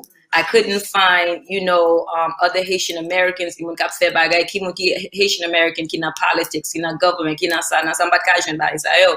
So as I started learning, I learned about the history. And man, sim feel comme ça. I know I'm not the only one that feel like this. So the more I commence à learn the Haiti, I'm like, wow, like why this information not online? Why everybody don't know about this? So then commence à mettre online. Laisse un bad fait pour un business, il pas ton bagay, pas de plan, pas de gagner, just chaque lem jeune bagay me dit mettre online. So commence à build on website, mete in social media. As soon as I started it, it was big. Everybody was liking it, sending me information. They never seen a platform qui était focused only on the positive and the history and the things that was going on in Haiti currently. And then vin l'ouvrir en gens connaît m'di m'a cherché tout haïtien qui everywhere in the world cap font bagay important. And I'm going to make sure everybody know who they are, because at the time we only knew Wyclef and Garcelle. So as that grew, as it grew, the platform grew, and moun commence à email moi abdin comment yon bon bagay, ça son bagay community a need, son bagay pour point sérieux, parce que laisse son bagay point sérieux. Just up say, parce que m'te wè son bagay qui était fun pour moi. Quand y'a m'chital m'a travail like 40 hours a week dans travail, m'lage travail. I travaille from 7h à soir pour juste 2-3 matin just to put stuff on Ligne Suite, because I started in 2011. Wow. This was right after the earthquake. Ou pat ka jwenn ba sa yo easy, ou pat ka jwenn belle photo beach ba comme ça. It was a lot of earthquake stuff and charity work and things like that going on. And so it made my work harder. But then the more people started liking it, moun commence voye bagay bon. Oh, share this. Did you know this? Did you know about the history? Did you know today is November 18? This is a big holiday in Haiti. You need to tell people. You need to, and then it just kept on growing like that to where now, we're here, and, we're literally one of the most viewed platforms in the world for Haitian diasporas. Indeed. My gosh, you have a big platform here in your hands. And you started doing the work. You started actually posting about your country. You wanted to find out information about your own country. And you becoming the person that's showing, that is actually teaching other people, just like you, Haitian American or Haitian around the world, what is Haiti all about? The beautiful Haiti, all the sides of Haiti. Now, absolutely. Lo commencé fait travailler ça, it went viral. It went viral on the internet. Et puis boum, l'éclaté. T'es gon besoin. Pour jeunes là, millennials, on nous dit, puis ils connaissent, puis ils connectés avec Haïti.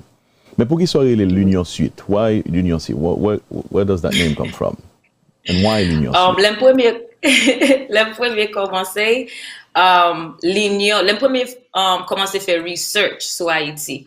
Premier bagay were too, like everywhere, Ligno fait la force, Ligno. So I fell in love with the word Ligno because of what it meant, the unity, the connection, the coming together.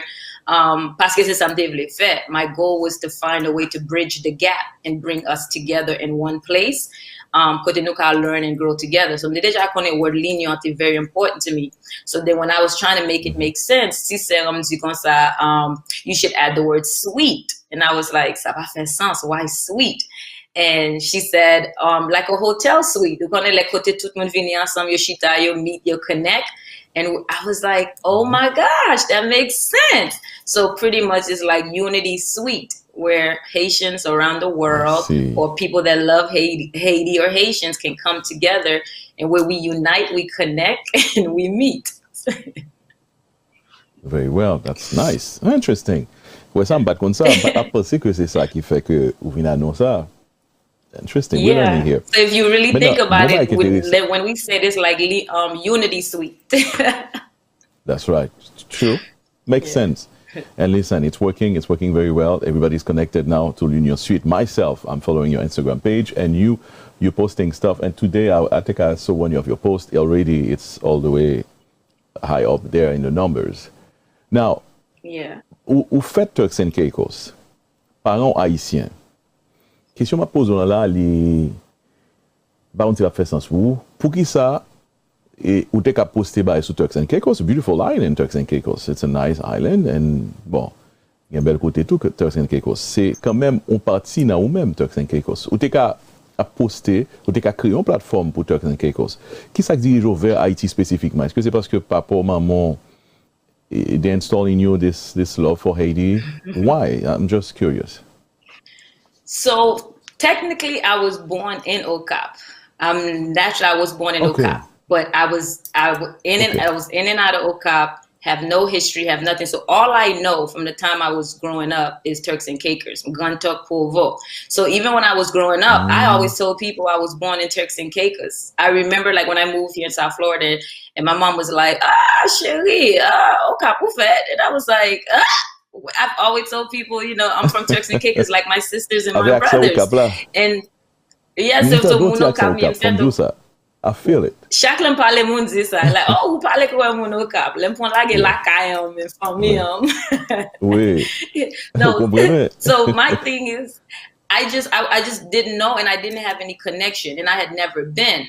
So by the time it became something to where, you know, I started doing this work, for me, it became even more important. But it was never, even Lemtap learned, it's like, at home, even though I was in Turks and Caicos, I had the Turks and Caicos culture and everything else. I was Haitian, but I really didn't know what that meant. I grew up Turks and Caicos, so you know, I had the experience, I did the culture, but being Haitian, I wasn't part of the culture. Aller l'église, venir la caille manger. That was it. That's all I knew. You know, what holidays. You know, my mom did the traditional soup jumeau janvier, but I didn't know why we eat soup jumeau janvier. I just know we did it. So as I started like learning about my culture, everything started connecting. And then I realized like I really didn't know. And then another thing, l'empouemier vini South Florida, vini Fort Lauderdale. Premier bagay kita passe nan lesa, it was not good to be Haitian. So I'm in school. I just moved from this island to where I never even experienced racism. But I'm going to too much racism there because everybody got along in Turks and Caicos. And then now I'm in South Florida. I'm dealing with black and white issues, but then I was dealing with Jamaican Haitian issues, American Haitian issues. Chita nam bis nap gade kama timon yo te kon ap bat timon Haitien. E ap voye bagay sou yo. Timon te kon moute nan bis like ap voye poud. It was not good to be Haitian, Lemu, South Florida. Like literally, and everybody else no lot bo. It wasn't like the Haitian kids set with the Caribbean kids. The Haitian kids by themselves, and everybody else was kind of like connected. So while everybody's telling you all this bad stuff about Haitians. Oh, Haitian manger shot, I never heard good things about being Haitian going to school in South Florida. Every day, c'est ça you're gonna do, like taunting the kids. So pour moi, even with that, I'm like, no, that cannot be who we are. This cannot be the narrative of Kimona Haitien, and we can't just sit here and let everybody else tell our story. So when we learn about Haiti's history, I was like, oh my God, like, aside from tout ça Haitien fait, nous faisons pile pour l'autre monde, nous faisons pile pour l'autre pays. We did so much. And instead of these people creating such a bad narrative for us, they're supposed to be thanking us. People should love Haitians. Black Americans should love Haitians. You should know Saïti Fet. You should know about our history. So for me, that was important because sougen si moun nan l'école ki ped di moun yo Haitien parce que moun nan bat yo, it's because we don't know who we are. We don't know our history. And for me, I was like, I don't want that. I don't want the next generation of kids to be in school. When people say you're Haitian, we should be happy. We should be proud. And I wanted to be part of telling that story.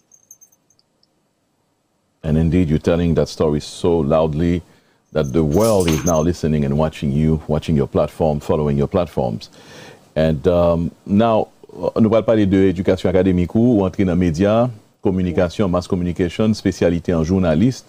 Et puis, vous travaillez pour plusieurs gros médias. BET, for instance, is one of them. And let's talk a little bit about that side of your story. Et l'entrée dans les médias mainstream, là, en tant que haïtienne, bon là, vous finissez expliquer que malgré tout ça qu'on passe avec préjugés, tout bagage qu'on fait face avec eux, vous finissez l'école, qu'on a un métier dans le monde, et pour venir entrer dans ça, le quatrième pouvoir, the fourth power, and you're starting working there. Give us an idea how you got into the mainstream media. Yeah, so my mom devoyed l'école to be a lawyer. Her goal was, so what happened to I law was school? supposed to be a lawyer. That was not what I wanted. So I thought that's what I wanted. So from the time like I was in school, maman mette nan tout programme avocat, bagay kon sa ide avocat wapye. So I go to school in my first semester, my roommate in college, Dim Konsa, I saw her with a camera and I said, "What are you doing?" And Dim Konsa, she said she's a journalist. And I said, "What is that?" And she's like, "I work with the news and TV and radio." So Monday on Jews, I said, "Can I shadow you? Can I just follow you for one day to see what you do?" Because I know I love television. I love television. They reme radio, moi reme tout ba sa yo. So me dit, "Okay, bon monte descend, bon moi certificat ça fait." I fell in love. Quand y'a moi, maman me dit, "I don't know, mommy, m'pa quoi c'est ça me vle faire ba avocat, I don't know." Maman me dit, "Eh bah ouais non, voyons l'école pour bagay. Make sure c'est ça ou fait. De ma connaît qui cause journalist masque comme ça parler là, avocat wapi." Me dit, "Okay, mommy." That was my last semester. I changed my major. I changed my major and I started taking journalism classes. And my mom found out at graduation that I wasn't taking any law classes. So my family was... Jou graduation, li konen se pon avocat ke l gen nan famille. Li konen ko pa avocat jou graduation. Il fin di tout famille la sa.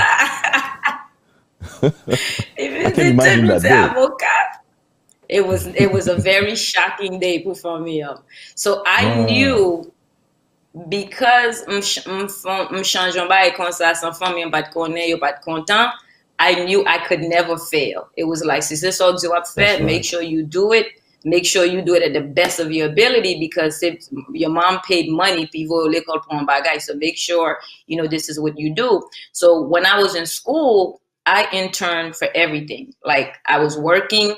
If BET had a job available, they would come to Daytona. I was working with BET.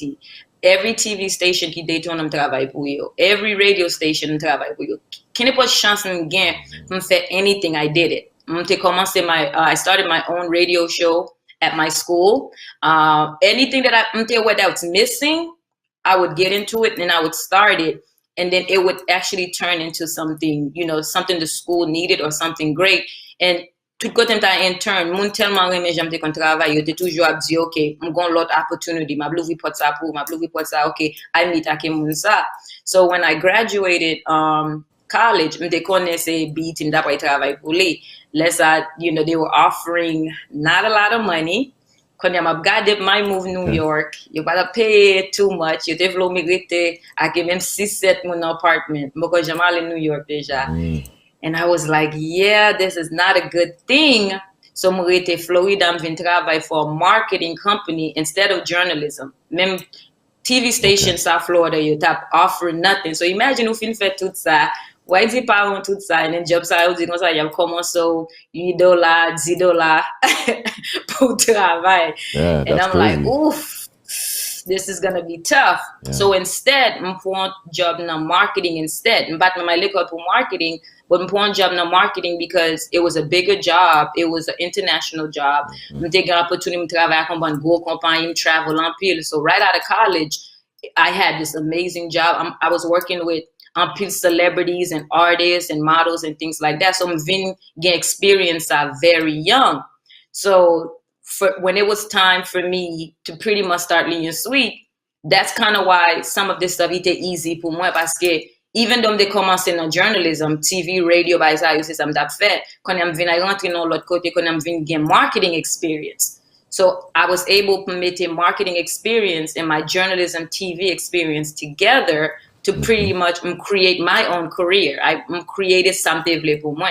So, let commencé Ligne Suite là tout ça. M'tap travaillé pour une gros compagnie qui est Transatlantic out of Boston and in South Florida, and I'm managing all of these properties by myself. C'est moi qui fait tout marketing, yo m'a monté descend. M'bagé manager, m'bagé moun like kon k'ap like watch me because I was my manager. So because of that, even bon please temps tout pour m'ka expand Ligne Suite because I know I love what I do. M'fini travail really fast. M'ka boom rentrer faire ça m'gen pour faire Ligne Suite. So I was still training. Beautiful. Like I was still in school, and learning what I needed to learn. Pour m'ka faire Ligne Suite ça m'vle in 5 or 10 years. Nice, my gosh, wow, very interesting story. Now, je dis à maman, famille, pas de problème à voir, puisque pas d'avocat, mais il y a un media personality, un journaliste qui a mené. You content, Gounia? Yo konta. Okay. Ki te pa pou m gon problem That's na good. airport ou ka.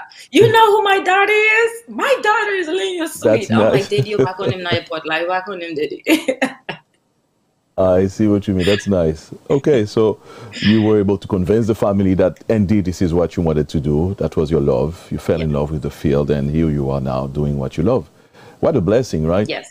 Look at face on Yes. Oh, big blessing. M di moun tout temps, like sometimes m travay sometimes 20 hours a day if I feel like it. Like sometimes I have to tell myself to stop, changer pou manger, changer pou m fè bagay because it never feels like work. And because Linya Sweet son bagay, m toujou di moun, m pat gen blueprint, right? So m pa tro gen lot kote m de ka gade pou m ka di ok, me koman ma fè Linya Sweet, me sak travay, me sak pa travay, m pat gen blueprint sa. So Linya Sweet for me has been a lot of up and down, good and bad, and trial. Parce gen bagay m konen ka bon, lem try li pa bon. And then wap pale on business kon wap social media ki te devan. 4 or 5 years ago, moun bat ap fè l'ajan on social media. Ou bat konen kama pou fè un $1 on social media. Ou même so dat travay 20 hours, pat gen l'ajan, you know, on social media kon sa ajan even iye.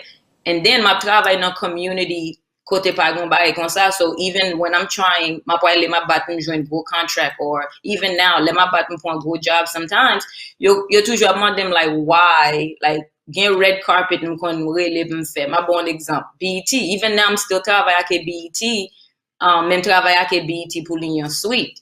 So m chanje, m toujou di tèt am, wow, like, gon les sel sa m te vle fè se travay pou BET. M dap fèk anything m travay pou BET. Me konya, chak ane, ma ale na BET Award, ma ale na BET Hip Hop Award, m sot fè NAACP Image Award, lem gade atia, i pa di Wanda Tima BET, i di Wanda Tima Linya Sweet. And a lot of these things, which is amazing for me because to see that name next to it's branding. MTV, you were able to brand your name in a different level. Exactly, and be able to get invited to these things. But lem te premi ap komanse, e pa tout moun ki te di, oh sure, yes, Linya Sweet, Vinny.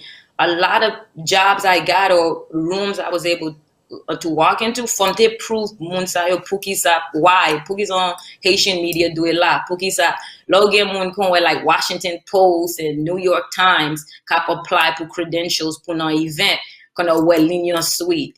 And yap got them going like, why? Pou ki sa vle la? Like, ki moun ou ye? What do you do? I had to literally prove to moun sa yo why Haitien do it la. Why Haitien, yes, nou gade device sa yo too. Yes, nou gade film too. Yes, nou eme boxing too. Yes, they want to talk to the Haitian boxer too. Parce wap gade an bagay kon we, si gon go boxing match, kon ya son Haitien kap goumen. Tout lot media la, Haitien pa la. But son Haitien kap goumen, I should be there. I should interview the Haitian boxer. I should get to be in the locker room. I should do that. But I had to prove it. And that stuff was a lot of work, you know? So I always tell people, for me, every day is a learning experience. Let's pause on that part. That's interesting. How were you able to prove to them, to impose yourself such the way you did? Ki so di yo, mainstream media sa yo, gros autorité sa yo, nan zafè media, nan zafè journaliste, que c'est événement politique, sport ou bien entertainment, quoi gros événement que nous avons participé là-dedans, comme haïtienne, qui ont une plateforme, quoi l'Union Suite, et au saut tout à l'heure, leur entrée, ils n'ont pas identifié, même genre médias, ça, eux, identifié avec non-port. Wanda from l'Union Suite. So, qui soit dit, mon qui j'en arrivé convaincre? How did you convince them that you were relevant enough to let you in? The first thing that I needed to prove, c'est for you to wear platform là. So everything, et pour ça, tout bagay me fait dans platform, me fait, j'aime fait là. The way it look, the aesthetics is one, right? Parce que si yo west un bagay qui semble pas professional, ou just un bagay ou chita la kay, ou just voye mouté, sometimes that hurt you. So I want toujours make sure Linya Sweet, lo ale na Linya Sweet from the website to social media, me semble même genre as Complex, BET, New York Times, CNN. We look the same. Everything is clean, bagay yo aesthetically pleasing. the writing is good, the captions make sense. Parce que souvent ici on monte sur li m'vle kon monte sur li, it makes sense to you and you understand ça son bagay c'est mon professional mon sérieux k'ap fait. The second thing is the numbers. I had to prove that gen moun kap ki nan tout pays including Haiti kap gade vwe. So then like moi m'gon media kit, meton media kit m'change chaque mois. So like right now our numbers not reach, on Facebook alone, I'm reaching 20 million people a week just on Facebook. So an example, somebody vini konya and I need a week. Big. And I need to show people that yes, there are 20 million people everywhere in the world kap vini nan page la chaque jour. Yes, ou vle m'la, parce que m'gen 20 million moun kap gade. So yes, you want me to be there. And then the third thing that I needed to make sure you comprend, yes, there's black people. There is, again, black people, again, Caribbean, again, Haitien. Sometimes on pile nan moun media Haitien yo konnen nou tout se même moun, nou achete même jan, nou gade TV même jan, nou fait tout bagay même jan. That's not true. The way, you know, Black American kids, millennials gade TV, ipa même jan kwa Caribbean si moun gade TV, it's not the same kwa Haitien. So I had to sometimes voyage trends pour montrer moun. Then I had to montrer sometimes like, yes, we have buying power too. Haitien, we spend money too. We buy stuff too. We have nice cars too. So sometimes they think like, oh, you're just meeting in a young group and they don't think that far. So I had to like make sure, l'envoyer my media kit and my explanation, my breakdown tout bagay sa yo pou m'fè yo comprendre why you need us there, like why we should be there and why it's important for you to include Haitians in your organization or in your event. And lem voye tout bagay sa yo, ba yo gen le gen moun production yo ki kon rele, men yo di, oh my God, m'bat konnen, or m'bat this, m'bat that. And then now the biggest part, c'est Leo Finbo invitation now. Yes, that's good, and get invitation now. But now see my ale, m'pa fon good representation for the Haitian community, Haitian media, I'm not coming back. So now the goal is, I have to look like everybody. Professional cameraman, professional cameras, dress the part, my microphone say my name, my interview questions ready. Like I have to fit the part as everybody else, so I keep coming back. Definitely, and you're doing such a good job at it. We're looking at your website now, and impressive. And j'en dis ça pas grand pour li envie à n'importe qui l'autre mainstream media platform yo. On a regardé là, bien présenté. Et na YouTube, vous gagnez over about 1 million or more subscribers. That's big. These are huge numbers. Et on nous dit, vous faites quoi tout avec plateforme ça yo, notamment? Yes. Okay. Yes, I do. Okay, so besides that, revenue is coming from the platforms themselves, revenue is coming from the advertisers, sponsors. Yes. And how else you make the money? I mean, go ahead. So outside of that, for me, lem vintuneling suite into a business, I also realized as an individual, me, Wanda, I had a lot to offer. Because a lot of times, even now, just to speak about the Haitian community, même ça m'sou d'Abdullah, a buying powers, how to market to the Haitian community. Qui sa Haitien reme, qui sa pa reme, qui sa millennials l'étendé, qui sa pa l'étendé. And parce que m'gen tout research là dans l'union suite, the comment section, and tout bagay sa yon fait. Sometimes I'm in rooms to where c'est moi k'ap di no, we don't like this. We don't like this. Ça pa fait sens. Faut pas laver nous this way. Like yes, okay, so wap attract millennials, wap jwen nou nan WhatsApp, mais wap jwen maman mak papam nan WhatsApp.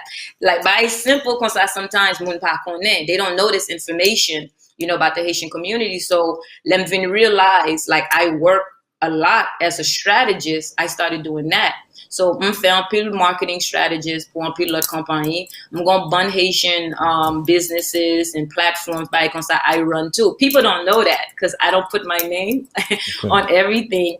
But some of the platforms that you guys see, I manage on pile different platforms, manage on pile event when back on it. I get on pile bagay qui passe c'est moi qui fait marketing strategy pour you. Like I'll create it and then I give it, I provide it to them and their company. So everything with marketing and advertising by Gonza, make sure I'm keeping them in a way to where I'm my offer service by Moon, and also it's keeping money in my pockets too, so I can keep doing L'Union Suite. Very well. And évidemment, l'Union Suite paye bilio. L'Union Suite permet tout bien. That's what my next question is.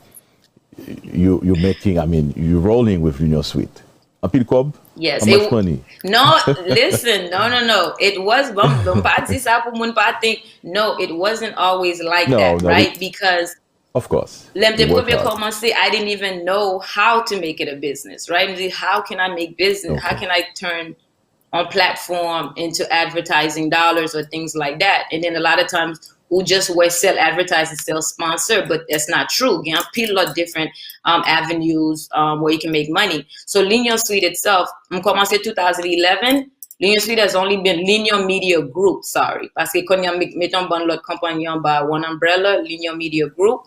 Okay. I've only had an LLC business for 3 years. So of course, this is my third year. Yeah, this is my third year. As a business. Anything about business, I really start making money until the third, fourth year. So this year might be the first year I feel like I turn a real profit.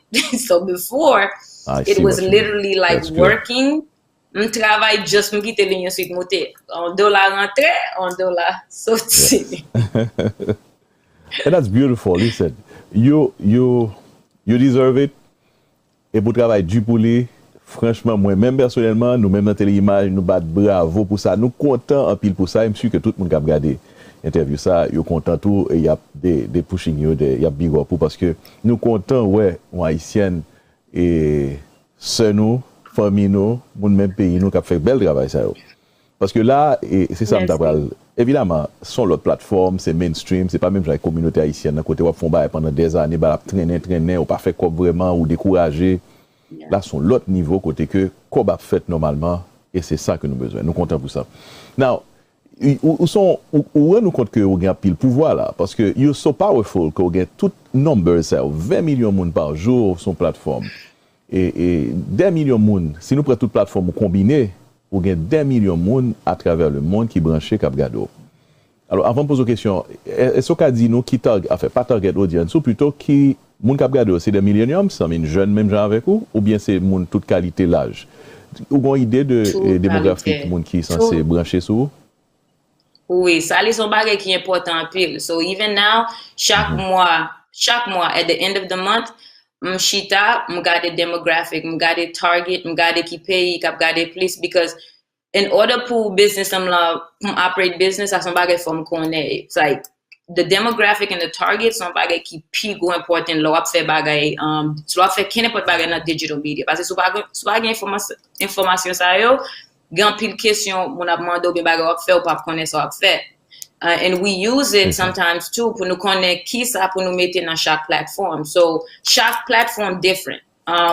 Facebook, nous gain please older people on there. So Facebook is more 35 to 65. Wapwe please nous la wap même in the comment section na different. Lo mette bagay where ya parle different, they talk more, they communicate more. Instagram is more young. So on Instagram, c'est là où je tout millennial yo, and then high school kids and stuff like that. And Twitter, of course, on demographic. Twitter, c'est là où je all ages. Most politicians follow us there. Like half of the Biden and Trump team, they all follow us on Twitter. Many of us follow nous on Instagram ou pas on Facebook. So chaque plateforme got different demographic. Et pour ça, l'on a parlé, l'on a fait caption, l'on a fait content. Nous connaît qui gens pour nous mettre, qui l'est pour nous mettre, and like come up and écrire each caption parce que each one is different. And then YouTube, of course, anybody that wants to go watch. So te gon lem te feel, te connaissent c'est millennials. So l'na parlé, l'na écrit, nous te écrit pour millennials, but that's not the case. So now, even being professional, I have to be professional at all times. M'gan pile moun sometimes qui toujours écrit nous fâche avec nous pour un pile reason. Un pile moun k'ap dim qui ça peut faire. Ah oui. Faut faire ça, pour que ça pas faire ça, pour que ça pas faire ça. Because moun pa connaît qui ça m'a regardé, pa connaît moins côté m'chita qui ça m'wè. They'll be like, you need to do more of this. And I'm like, même si m'ta vle faire this, m'pa capable because of that. And people don't understand that. That's right. But they don't know behind the scene what what you know. Exactly. Many is people everywhere. It's every country. Gen country kap follow Lyon Sweden because j'entende dans la vie. And gen pil nan compagnie gen Haitian company ki Alaska, Africa, Switzerland, Australia. You'll reach out a lot of times, and they make sure we know what's going on. They make sure like we know that they're watching. So a lot of times, let me join feedback on sa nous use feedback sa pour nous like via company this way or that way. Qui ça me doit faire plus, qui ça pas doit faire, qui ça mon yo remet, qui ça mon yo pas remet. Yes, qui est très important. Alors question là, alors ça c'est premier aspect question. Question nan d'abord vinn poser pour toute quantité de monde ça différents lives, différents côtés, différents pays dans le monde entier puisque là son plateforme globale, mondiale qu'on a là qui est très vue des millions de monde. Ou rendre compte que son pouvoir, you have power in your hands. Maintenant, est-ce que j'aime penser que pouvoir ça, tu es capable de transformer pour influencer et propre pays ou propre communauté, que c'est politiquement, que c'est dans la culture, que c'est dans la musique, que c'est dans l'entertainment, et surtout politiquement. Est-ce que ça j'aime passer dans la tête ou est-ce qu'on rend nous compte qu'on a pouvoir ça? Yeah, comprendre combien pouvoir m'gain. Comprendre même si un pile fois mon pas parler de ça, comprendre en pile parce que comprendre dans gens si mettre un bagay online, gen bagay nous qu'on mettre online, mon pas même connaît quand nous mettre it goes viral. Mais bagay yon gens tout, it can go viral in a good way, it can go viral in a bad way. So comprendre l'union sweet shape, nous ka shape ça mon think, ça mon feel des haïtiens and haïtien bagay comme ça. So il met in a position if them vin plus responsible pour qui ça me fait samedi qui ça me rentre là-dedans qui ça me pas rentrer côté mon ouem côté mon pas ouem because me comprendre qu'on y a mon ap gardem and bagay nous métier can make a difference on ça passe in a community on nous. So as far I've worked in everything. Longtemps when Haiti when tourism was big in Haiti, I had a lot to do with that. I worked with the tourism boards, the culture. I've worked with the community. Like I've worked with the community in New York, Miami. Depuis qu'on community moun k'ap fè bagay yo reach out, depuis qu'on aide m'aider. Gan pile bagay moun pa konnen pa mette online, but I've been very influential mette moun nan anything that I can help with aider. Like sports, même j'en dis sports, everything. From the Olympics, I've been a big part of making sure moun connaisse what's going on with the Olympics. I work with the teams, I work with the players, and things like that. The politics is the only thing I haven't really touch, right? Quand on zimba touch, li bamdu pour qui ça. One thing toujours dit mon de l'Union Suite. The reason why I feel like l'Union Suite c'est côté hier, m'ba quoi m'a j'aime vivre là, m'a ka feel like me connaît plus parce que tout le monde, ou bien moi vivre là côté c'est m'pa learn chaque jour. So moi son mon chaque monde qui veut chita avec, qui veut parler avec de Haïti ou bien parler avec, même si me connaît ça m'a fait, son monde dit bam chita for 2-3 minutes bam do ki so ka fait pi bien ki ma chita ma tande because even though I've been doing this for 9 years toujours dis moun I'm still a rookie I'm still learning too gen pile bagay m'a learn pendant m'a montou e moun too so I feel like get enough education in certain areas pour moyen si I feel like get education on pa rentrer dans bagay là parce que si get education pour rentrer dans bagay quand on mette tête là-dedans, m'a influence l'autre monde et pas aider m'a aider c'est craser bagay yo pi mal. So, m'pa vle ça. And even with American politics, moi j'étais ici, I've been here my whole life and m'pa too much comprendre American politics. So, si m'pa comprendre politics too much côté m'rete, m'a rentré dans ça Haïti, I never wanted to do that. So, the last 2 elections here I've been working with the elections. I've been learning, study, parla campaign yo, haïtien k'ap travaille dans politics, m'chita, m'a bat comprendre ça y a fait, qui ça nous vle dans community, qui ça bon, qui ça pas bon, how can we help? And with that, m'gen moun ki ka aide make it make sense pour m'ka connaître qui ça m'ka faire, qui ça pas ka faire and how much. Haiti politics, y pas même gens. I've tried for 9 years pour m'comprendre the politics that's happening in Haiti. And every time I feel like one step, I feel like I'm pushing back 4 more steps. I try to build relationships with people. M'vle cover politics. I want to help and I want to be involved, but m'vle be involved in a way to where I'm educating. Politics. I just want to educate. Parce que même je m'chita la m'tende papa, you know, I listen Haitian radio all day. Là, bon, mon bon news by comme ça. Haitian Americans, nous pas trop against that. We don't have that outlet. We don't know what's going on sometimes. And a lot of times, même pour moi, let me reach out, I see him reach out to me, they're Monday, or can you help me? What's going on? By the time you get all the information, yeah, no, no. If I aide ma pede, my fait bailler puis mal.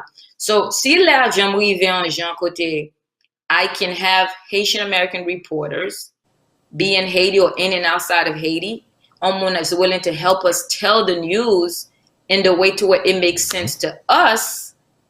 I will 100% be ready to go. Great. Good to hear that. Nan nou bal vire sou médias haïtiens et est-ce qu'on relation avec les médias haïtiens et qui impression qui sont ouais de médias haïtiens ou même qui côtoyer qui rive dans niveau qu'on rive avec plateforme digitale ça qui est très puissant à travers le monde.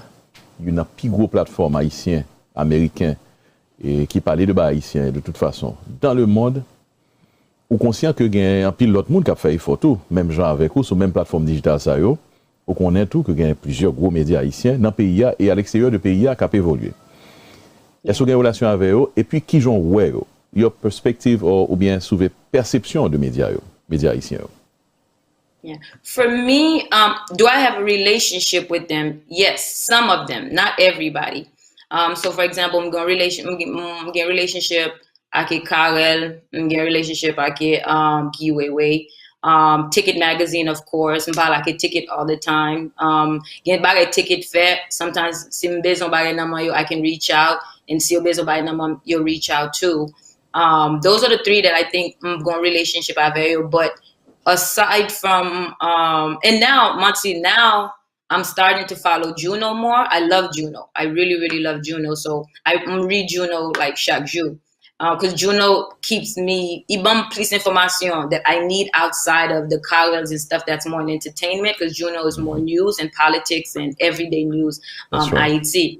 Yeah, so I watch everybody. That I do. I watch you. I told you I watch your stuff. RTG. Yeah. I do all of that. But my issue is I'm still very Haitian American. You know, media that speak French, I don't understand. Yeah, and then a lot of them is like full Creole. I'm still learning Creole. So then it makes it hard to keep up with everything that's going on with those medias. Where, you know, the Karel and the giveaways and stuff like that. And Ticket, please, because they're just Creole. And I can understand that 100%. I don't have a relationship with media in a way to where we're working together. I wish we did. I think about that a lot. I don't have a good answer to why we don't. I think it would be great if the Haitian American media and the special ones that were working together more. But we don't do, you know, too much. We see each other everywhere. They be going by know each other, know this and that, right? But it's not like we're working together and like creating content by concept. And as far as my perception of them, what I will say is, all the media in the Haitian community, Cap Font Travail, they have, each of them have a purpose and they have their audience, right? Everybody needs Shokarela. There's a whole group for giveaway show and radio show, TELE.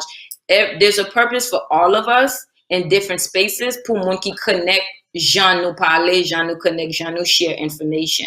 So for me, that's why I try to keep up with everything, because I'm going to watch Shokarela because I want to see it. Get interview I haven't done, but Karel is doing it and he's talking to people. So I keep up what's going on. So for me, I feel like tout media have their place. Your tout gain audience bio, and they're all important in a sense to where there's people all around the world that read, listen, and point information in that way. Très bien. Et qui sont pensés de social media platform, alors pas médias en tant que tel, mais et ça a passé dans l'ambiance, dans la plateforme Facebook, notamment, côté quand pile haïtien, au cas, c'est sûr, certain qu'on voit tout, il a évolué. Il a évolué de façon par eux, gens par eux, ou même qui dans le métier. OK, le regarder, from an outsider qui peut-être maille un petit peu dans le mainstream, non? From that perspective, what do you see, and qui j'en ouais que, est-ce que vous pensez que le rentable, est-ce que vous pensez que le vaut la peine? Et ça a fait sur Facebook dans la communauté noire. The whole thing, the whole noise happening. Et regardez, bon, moi, idée qui j'en vois ou même, yeux pas, qui j'en vois. So as an outsider, and also on one qui PM na Haitian community, and then PM outside of the Haitian community. So m'chita na pilisham sometimes lem. Right, because when I hear, m'attend de comment on a parlé de, you know, the Haitian media. What I will say is, mon qui pas too much na Haitian media pa comprendre Jean Haitien fait, you know, how it operates. There's a lot of things where, like from Facebook and things like that. I wish it wasn't that case. And sometimes I don't know if Moon realized, you know, bagay not fair, say hurt no, instead of help us. Like certain things like let news passer and avant gain confirmation, avant gain research, avant gain, you know, Moon pa, and Haitian sometimes you pa ton pour your faire research, you pa ton pour your gain information.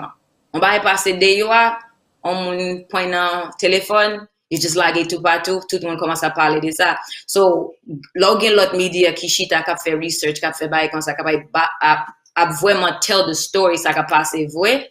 By the time once I fait ça, the rumors and the bad information get on travel so fast. Now, tout côté dans Facebook, on get on share, get on get million, get on, qu'on a vraie information perdu. Il perdit dans loop, ou pas connaître ça true, pas connaître ça false, ou pas connaître qui that's telling the truth.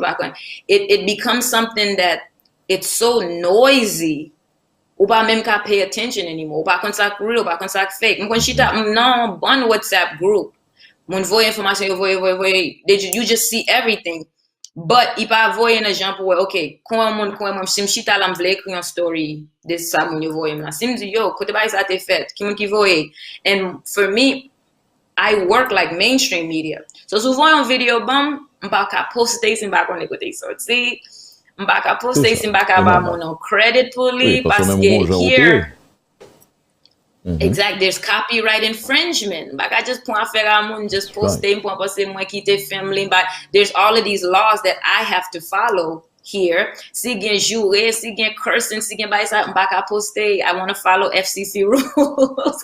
You know, so there's all these things sometimes m'pa qui passer news just like news aller moun mouri tout moun a poster, you know, moun yo na la we like there's no formation, there's no right and wrong, there's no rules. Tout le monde fait Jean yo vle fait, and it just goes viral before moun kap fait travail kon ou même, and you know journal moun kap chita journalist kap chita fait vrai journalist work. On va nous get en main bagay la get en, you know, it's everywhere. And for me that's the scary part. Yeah, that's the scary part. It is.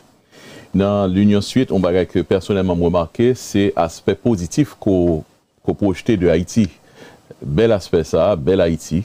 Et une bagaille that I think you guys did very well, qui vient tourner en trend, qui vient tourner viral all over the world. C'est les moun ap marié, il y aura les petits drapeaux haïtiens. On va les voyager à l'autre côté, loin qu'elle soit côté aléa, il y aura les petits drapeaux haïtiens, ils mettez.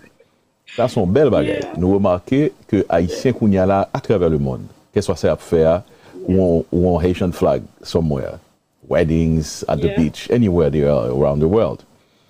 And more in the world of China, more in Dubai, everywhere. And by the way, let's come to talk about your recent trip in Dubai. Moi, marqué tout qu'on va voyager et avec un groupe haïtienne, on arrivé à Dubaï récemment. Enfin, tu parlais de ça. What was that all about? You guys went to have fun at Dubai with the Haitian flag, of course, all over. So one of the things I'm blessed to have is a lot of times leg group organizations when got fed bagay in the Haitian community, if they're doing it for the first time or they're doing something that they want the world to see. they call me. So I'm content ka di like an pile company depuis a fait by comme ça toujours et nous connait demander nous how can we help, what can we implement, and you know would we like to come along and share the experience. So this Dubai trip is that. So the Dubai trip was a company called Compa. They're called Compa in Vegas, but they do destination Compa events. So ça yo fait te commencer yo pote Compa Vegas, yo pote Compa en ban l'autre côté. So première fois yo t'a pas quitté the US pour faire l'autre côté is Dubai. So last year dans les Dubai, nous font bon excursions, nous parlons comme bon monde. We were planning to have 300 Haitians in Compa in Dubai, and started planning it. Pandemic hit. I know. So Nathan and Fabi, who are the two that put the trip together, nous dit OK, nous pas faire maybe next year. Quand a grand pile monde qui était déjà commencé payer pour trip là qui était voulait aller, qui vient dire, you know what? Let's just do it anyways. Let's see if we can do it. Si nous ka fait safe, Dubai pite nous entrer, nous follow tout COVID rules, en aller, nous chita la kay de, you know, janvier, or let's see if we can do it. So we did all this stuff and we went, and it was only 30 people got it. So from the 300, 30 people went, and nous pas fait go fête, nous pas gen go ball, nous pas pote artist, nous pas pote T-Vice or nothing like that. But nous dit OK, on nous fait trip la pi intimate, enjoy. So Haitian tout côté. So there was Haitian from Paris, Bahamas, LA, Miami, qui sorti from everywhere. 30 of us got together, and nous just fait, I think 7-8 days, Dubai, going to excursions, showing, wearing our Haitian flags. Everywhere nous allons Dubai, nous pote Haiti avec nous. We had a boat party, compa, DJ, and stuff like that. So nous just pretty much move to a mon qui j'en trip la take aye. Si nous te fait j'en nous te vle fait like 300 people, but we were able, you know, to do it anyways. And God willing, everything n'a pas ça va passer pour 2021, and c'est qu'a fait then destination compa pour retourner Dubai next year. That's right. That'll be nice. Hopefully the pandemic will be under control. Yes, hopefully. Wanda, m'a fini interview avec regret parce que monsieur c'était un pile mon cap garder détail mais t'as plus de vous toujours. But rest assured, we'd like to have you back in our platform here à TELE. Je voudrais aimer retourner ensemble avec vous pour nous parler plus médias parce que on c'est peut-être un fil qui intéresse et ensemble avec vous même qui déjà fait ou fait traverser dans l'autre média, enfin dans l'autre plateforme yo et puis dans mainstream encore ou gain un pile expérience là dedans. Moi c'est nous même dans médias ici nous can apprendre en pile de nous can apprendre en pile de même. Et m'a plutôt dit le dernier mot mais juste avant permettez-moi au nom de TELE Image, au nom de tout l'autre média haïtien yo. Et c'est vrai m'pa gen autorité me parler pour yo mais m'pa autorité à je dire. M'a parler pour yo dans non yo. Pour moi Joe, bravo. Félicitations, nous très fiers de vous. We are proud of you. Et là, nous gardons, ou même, alors, nous gardons de photos, we never met. Même dit tête moi, si ou même ça, qui a fait toute bagaille ça au Wanda, un bon haïtien, nous très fiers de vous. Bravo, et vous faites nous fiers, vous représentez nous valablement, vous présentez figure haïtien à travers le monde avec toute quantité, millions de monde sur Cap Gado, avec un bel visage. Nous disons merci pour ça. Et puis, of course, the last word is yours. Thank you so much. I appreciate it so much, and toujours déjà chaque fois que mon vle mon comprendre that tout bagay nou n'a fait dans l'Union Suite all these years là. It's because I'm getting support, I'm getting followers, I'm getting mentors, I'm getting mona in the Haitian community qui aide them, qui ralem les besoin ralem that's willing to sit down and teach me, and lot man qui remet Haiti, qui remet culture that says this is such a great thing and we want to make sure, we want to help you keep this around. And si c'est pas pour tout le monde qui t'a venu chaque jour that's supporting, I've share, I've follow, nous va tap là. So I'm toujours à dire merci too, like whatever it is m'ka fait to help amplify the Haitian community, it's a blessing.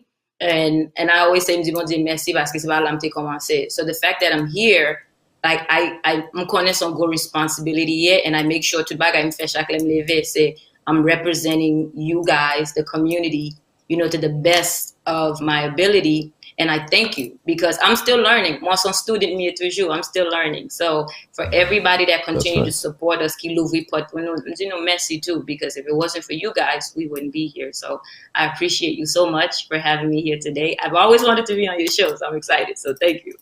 Really? Okay. Yeah. Hey, he said you are on the show and you will come back again. It's a pleasure having you. Absolutely. Et n'a dit tout le monde cap gade yo. Check out l'Union Suite. C'est sûr et certain que nous, on va à l'Union Suite somehow, somewhere, nous peut-être pas prêter attention avec lui. Audience télé-image, nous-mêmes cap gade. Bon, audience ou ti gens plus grand monde. But, he said, you guys should check it out too. C'est un site haïtien qui à travers le monde, qui pi visité, qui pi vu. Et je pense qu'il vaut la peine pour vous-même, sur votre kofel, à regarder, à le garder. May I ask you your age? We don't ask a young lady her age, but juste pour me peut-être comparer au diaspora avec au diaspora, moi, ou c'est une millennials, but if I ask you how old are you, would you answer? No. Because everybody's been trying to figure it out. And I'm like, no. And last year I was like, you know what, I'm going to put my age out. And I said, you know what? No, I'm not going to do it. No, you should not. That's right. En tout cas, on soit fait moi, ou bay maman ou gros beau moi, maman à papa, parce que maman tape dans nos lawyers. But today, dis-lui que lui joue un lawyer, oui? Yes, she found a lawyer. The lawyer that you are, eh ben, avocat, ça peut-être plus important que avocat que le développe après, non? Parce que wap défend nous, wap pour présenter nous à travers le monde sur plateforme digitale, yo. Et nous dit lui-même tout maman, merci pour ça. It was such a pleasure, Wanda, having you. Thank you so much. Thank you. I'm so excited. Have a great rest of your day. Great. You too. And we shall stay in touch. We should keep in touch. And eventually will have a collab or TeleImage and l'Union Suite. Why not? Oh, absolutely. Right. That's a 2021 goal. We have to start doing more things together and trying to connect the platform. So I am open to any ideas you guys have. Great. Good. Thank you again. You're welcome. Right.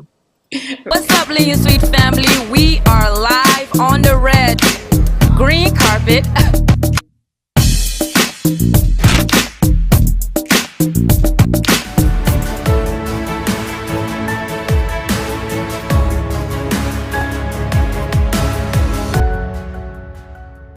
Seigneur Valouture, honneur NL Retail Event, TeleImage, c'est Image Pam. Non, pas moi, c'est Hugues Rinal Lubin, réalisateur pour là. Puis TeleImage, c'est Image Pam. Non, moi, c'est Sœur Mireille Gélin. Moi, marche dans l'église Apocalypse. TeleImage, c'est Image Pam. Non, moi, c'est Gertrude Pierre, TeleImage, c'est Image Pam.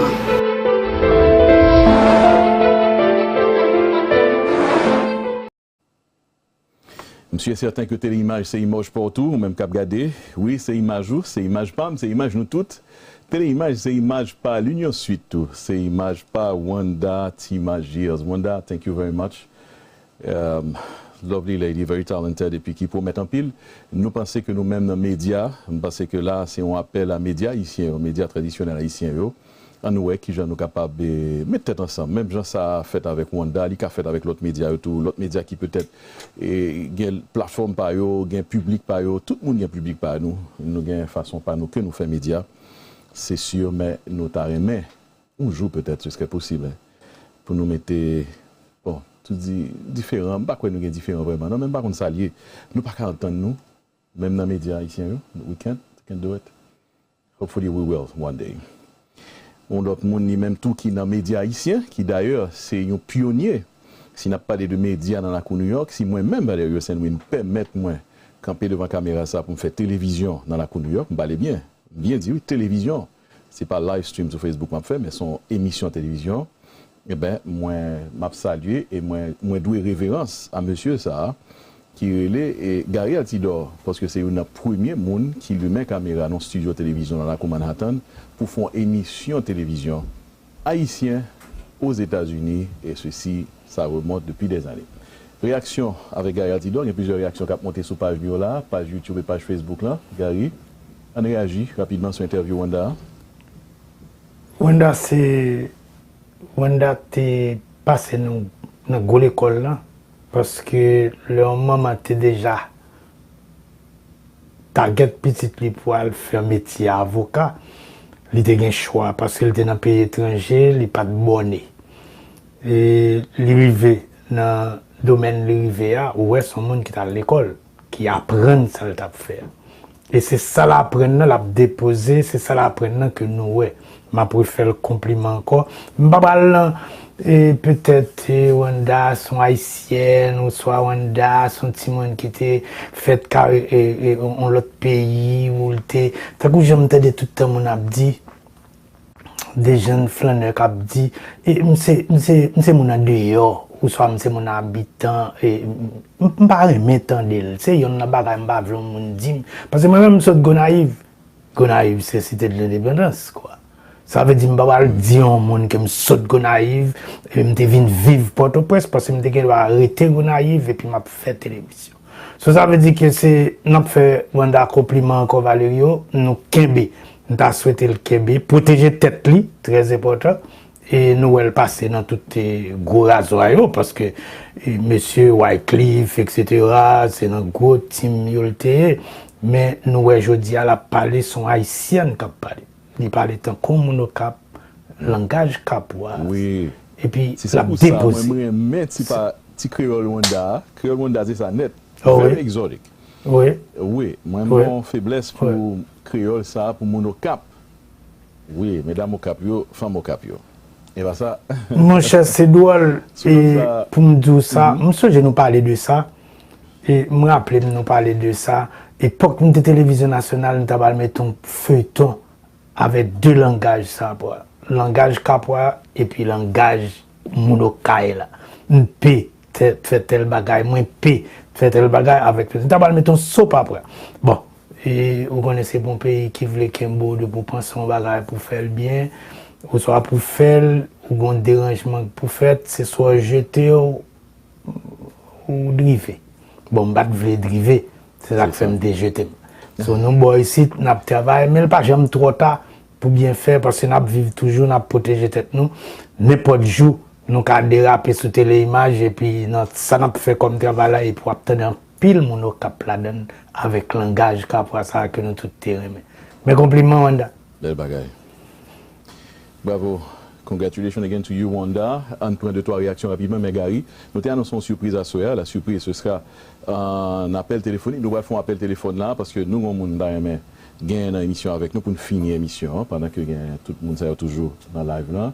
On regarde pour nous réaction rapidement et puis nous allons sur notre téléphone rapidement. Madame Exantus, thank you Valerio and Gary. Là, nous sommes pas YouTube, nous. Et puis, Jaffna La Rose. Jaffna, thank you Téléimage. You are the best. Thank you, Jaffna. Jaffna La Rose, keep up the great work, Wanda. Representing Haiti wherever you go. God bless you. Nous joignons Maggie qui dit good job. So proud of you, Wanda. Et puis, Jaffna qui répond, enfin, qui continue à parler, là, très actif, Jaffna Aswea. Great work. Wanda, you are amazing, so proud, you are from Cap Haïtien.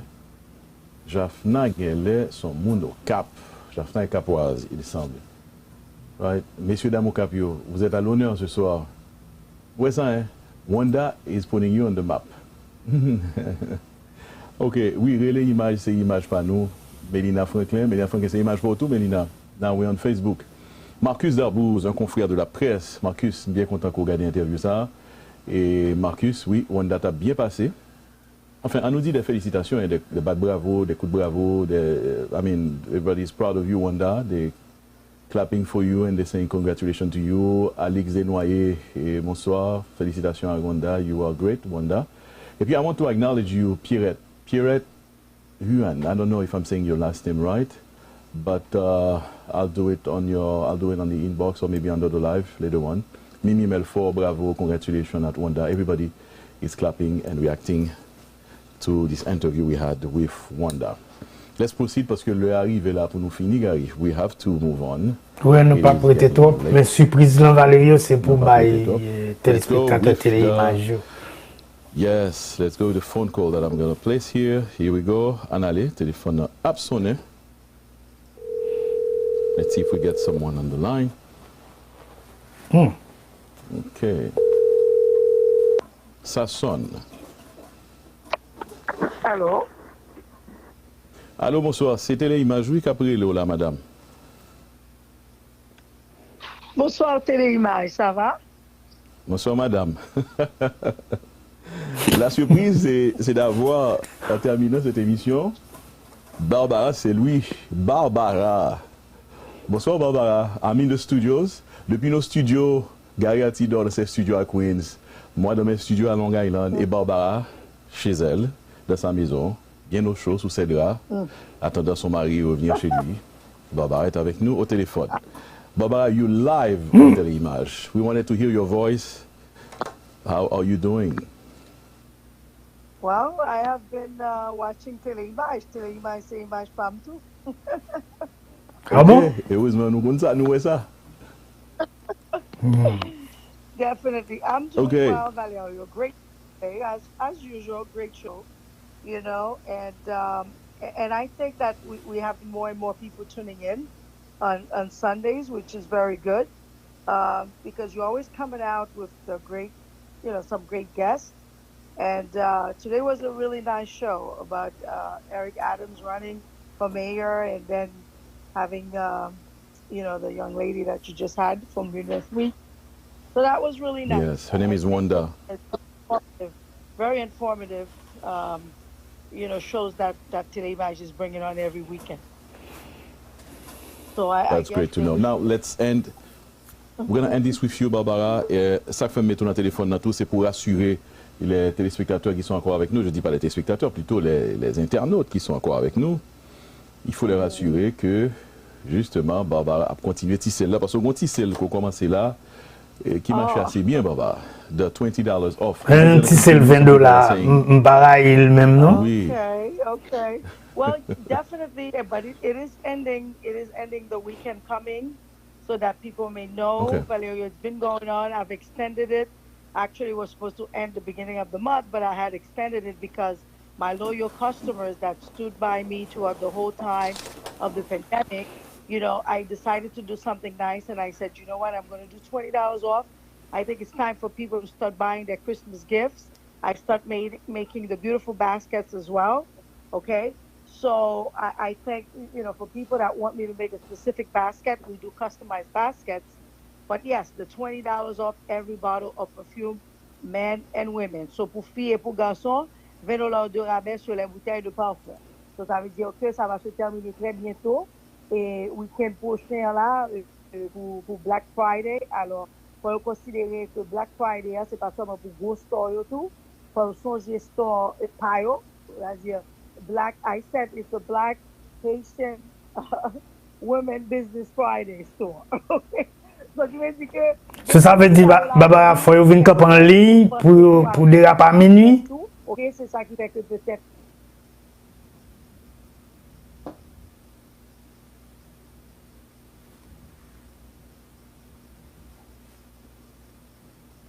Understand that you need the support.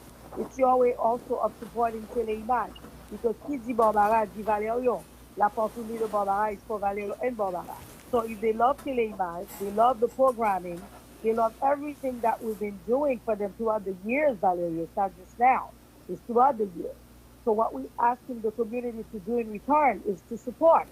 Support by giving their advertising. You know, Moutige business, c'est by business you are Téléimage. You know, it's not just watching the show. I mean, to do the show, it costs money. So they have to support the show. Apart from that, apart de buy business à télévision pour réclame, they can also do, you know, a little visit to la parfumerie. Si you're pas qu'à venir, you know what? Hey, listen, all you do is a phone call away. 516-805-2318. You can go ahead and order, like I said, $20 de rabais sur les parfums. Okay, chaque bouteille de parfum.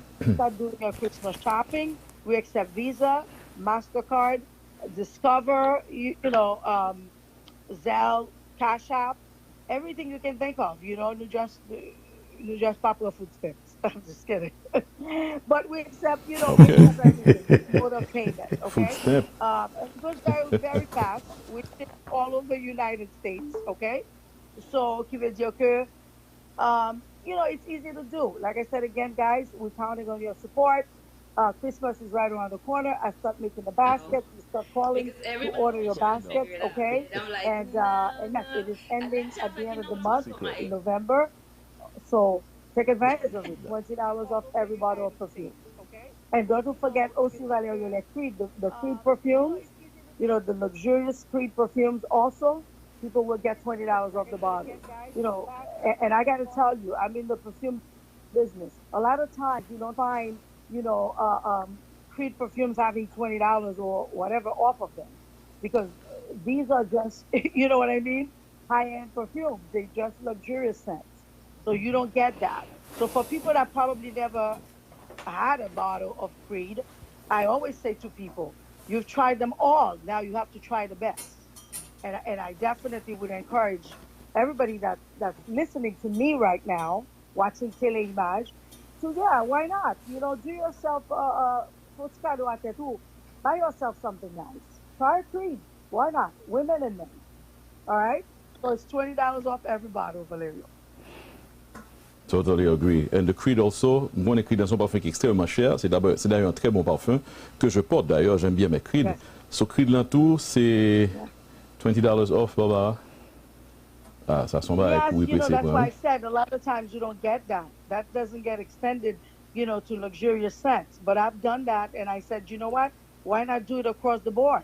If I'm going to do $20 off, I'm going to do it on every bottle. So, tout parfum au $20 de rabais sur les parfums. Sur chaque bouteille de parfum. So, c'est pas $20 une bouteille de parfum, non, parce que il y a des gens qui ont appelé et qui ont demandé est-ce que chaque parfum est $20. Peut-être c'est pour faire rire, voyons. Mais quand même, par cas, $20 chaque bouteille de parfum. Tu vois, parce que moi, c'est de la qualité que je vends. Ouais. Pas bonne bouteille là. Tout à fait de qualité. Et parfum original. On regarde la bouteille de mon parfum préféré. This is, oh my God, this is a beautiful scent. Là, c'est le parfum Creed à la parfumerie de Barbara. C'est une des meilleurs parfums que je pense que nous gagnons. Yes, à la parfumerie de Barbara. Donc le parfum Creed est... You do have a couple favorites, but it's one of your most favorite. Yes, one of my favorites.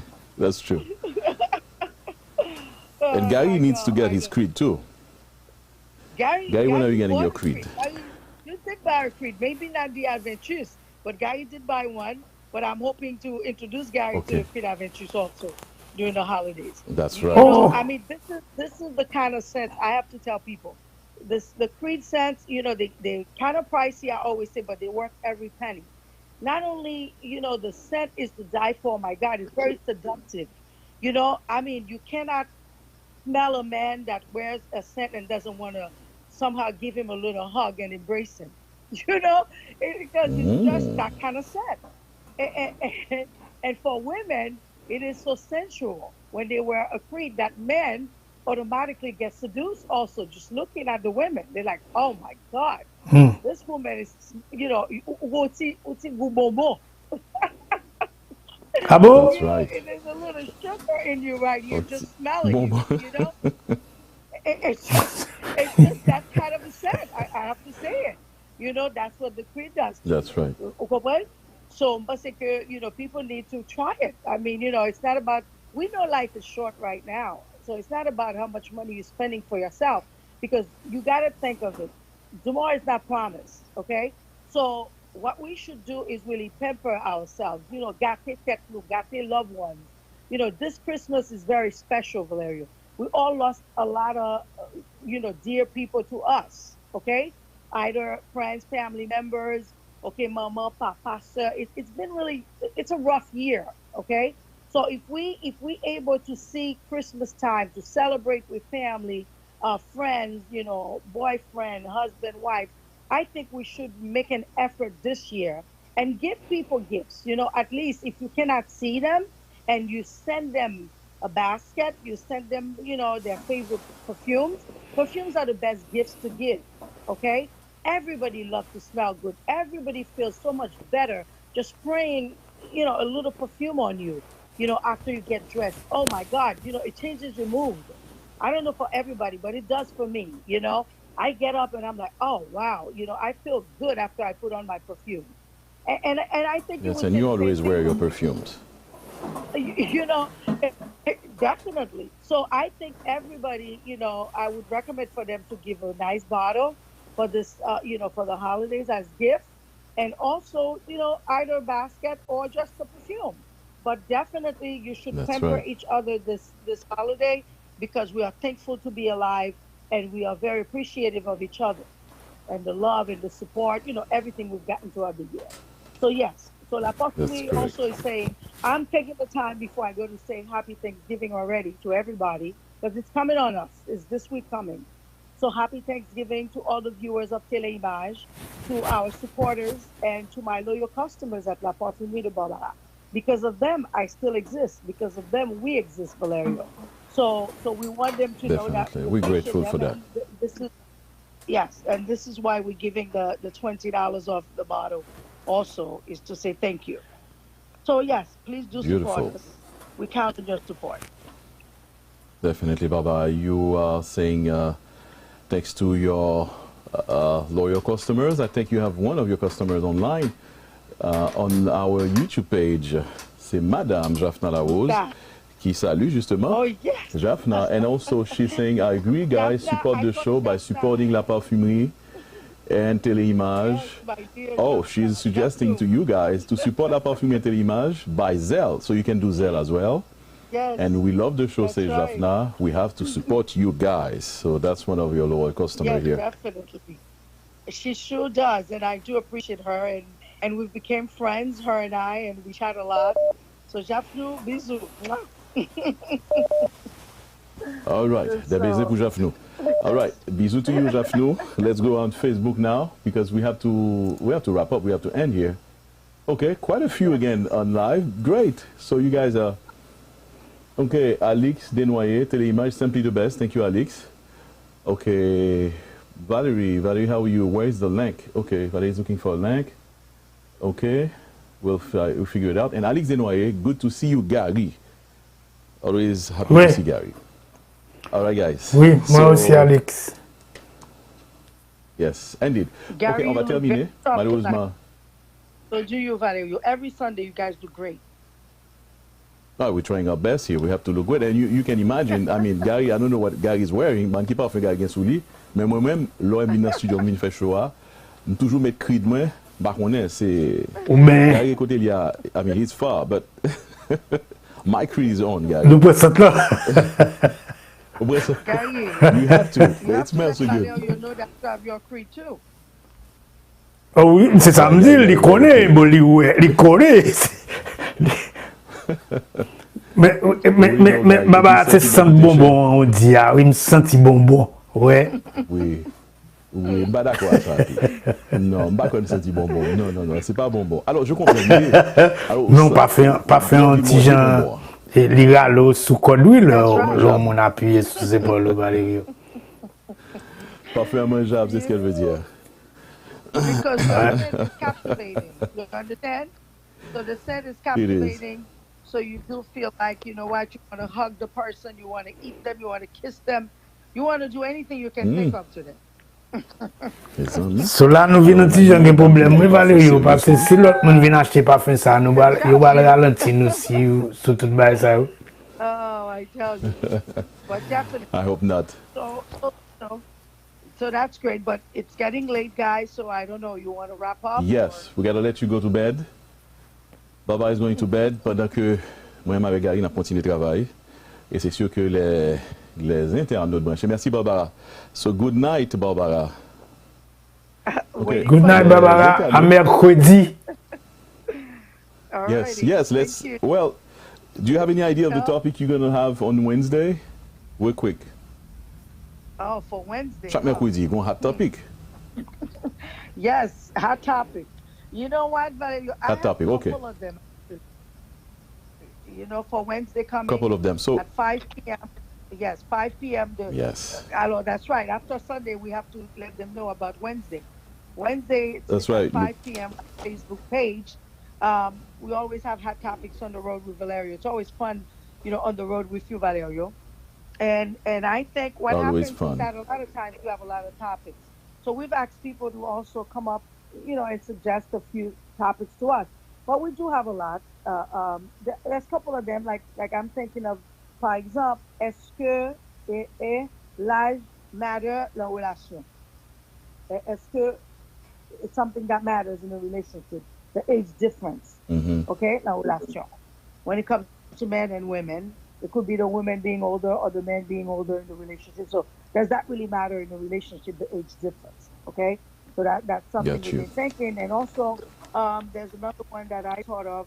Par exemple, est-ce que on moun supposé rester dans une relation just parce que get si moun? Okay, is it something you should do? If it's not working out because of the kids you're saying, because I've heard a lot of people said over the years, they stuck with their partners because of the children, okay? But really, children have nothing to do with that. You need to be happy in your relationship. So if you're not happy, that's the same interesting. for the children. So ça c'est un sujet tout by itself qui comme dans pile discussion tout. Vous comprenez? So there's a couple of them. Un pile débat. Other ones probably that we might be looking into, for Wednesday. Very good. Coming. These are hot topics. So everybody is welcome to join us, to participate and all. Definitely. Okay. Okay. All right. Thank you again, Barbara. We shall let you go back. You're not going to do anything, right? You're going to be sleeping now. You got to dormir, Barbara. Bonne nuit, Barbara. Bonne nuit, Valerio. All right. Bonne nuit. Okay, all right. Nice chat. Ok, ceci dit, on va terminer cette émission. Nous avons 4 minutes extérieures, nous allons battre la gueule. Mais quand même, à nous. Bon, on a parce que nous avons pile mon oui quand ba live là. M'a dit Alex Denoy encore merci. Et moi-même tout, je suis content non qui monte en bas live là. Ouais. Et nous avons plusieurs autres monde. Par contre, ça gagne dans YouTube, Valerio. Mais Facebook là, au fur et à mesure. Oh, Valerio, c'est Kounia. Madame Saint-Louis montée en bas live là. Oh, Madame Saint-Louis, bonsoir. Bonsoir, ma chère maman. And I know she loves that perfume, Lady Million. This is a perfume that inspires people to get the million, right? Bonsoir, ma chère maman. Et puis, Jaffna, all over the YouTube tonight, La Parfumerie have the best scents, guys. Believe me, very nice French perfumes. You name it, La Parfumerie has it all. Go to La Parfumerie to check it out or call on the phone. You won't regret it. Bisous, Barbou de Jaffnou. Bon là c'est ma comprendre bah ça là de mesdames ça là dans show là. You taking over the shows, Jaffna and Barbara. Let's proceed. Et puis avec beaucoup d'amour, je salue ma chère maman qui est branchée elle aussi. Il faut lui réserver le parfum Lady Million, Barbara. Please do so for my beautiful, lovely mom, Madame Gladys Saint-Louis. Gars, on va terminer, mais rappelons à ceux-là qui sont encore branchés, merci parce que bon quantité de monde qui est toujours branché, c'est bien, beautiful, we love you guys. Vous êtes les meilleurs internautes du monde, je le dis toujours. Bah, me rappelez-nous que l'émission ça est possible, certainement, grâce à la parfumerie de Barbara. Pour ces fêtes de fin d'année, pensez à la parfumerie de Barbara. La célébration des fêtes de fin d'année se fait avec des cadeaux à la parfumerie de Barbara, située au 1935 Grand Avenue à Baldwin, Long Island. Offrez des cadeaux de valeur en panier ou en set, des parfums de grandes marques avec la signature de grands couturiers de la mode, des produits cosmétiques français et européens, des produits de beauté venant de laboratoires spécialisés, la poudre pour le visage de la fameuse marque Bourgeois, les déodorants antiperspirants 24 heures sur 24 sans aluminium, les eaux de toilette, les produits bien-être de toutes les senteurs, les savons naturels parfumés, crème pour le corps parfumé ou non pour les peaux sensibles.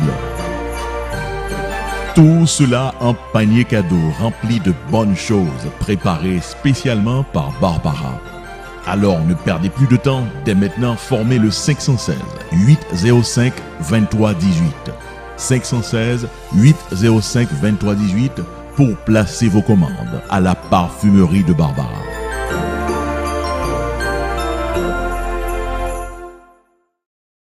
Hey, did you know that there's a new urgent care center in your community? We're Big Apple Urgent Care, located in Brooklyn. I'm Dr. Moise. This is Physician Assistant Phils. We're personally inviting you to come in to us for your medical needs. We treat everything from sneezes to stitches. Can't get an appointment with your primary care doctor? Just come to Big Apple Urgent Care and we'll see you right away. No need to wait long hours in the ER for minor illness. We'll see you in under an hour. We are the only black-owned certified urgent care in Brooklyn, located in East Flatbush. We are very involved in the community and we understand the culture. We speak Haitian Creole, French, and Spanish. We accept most major insurances. No insurance, no problem. We can still see you and we offer the lowest prices in town. Nous parlons Creole, nous parlons Français et nous parlons Espagnol. Here at Big Apple Urgent Care, we provide care for children as young as 2 years old and all the way up to seniors. We provide work and school physicals, immigration medical exams, and CDL exams. We even have x-rays and labs on site. Just come in, no appointment necessary. Be sure to check us out on Facebook, Google, Instagram, and our website.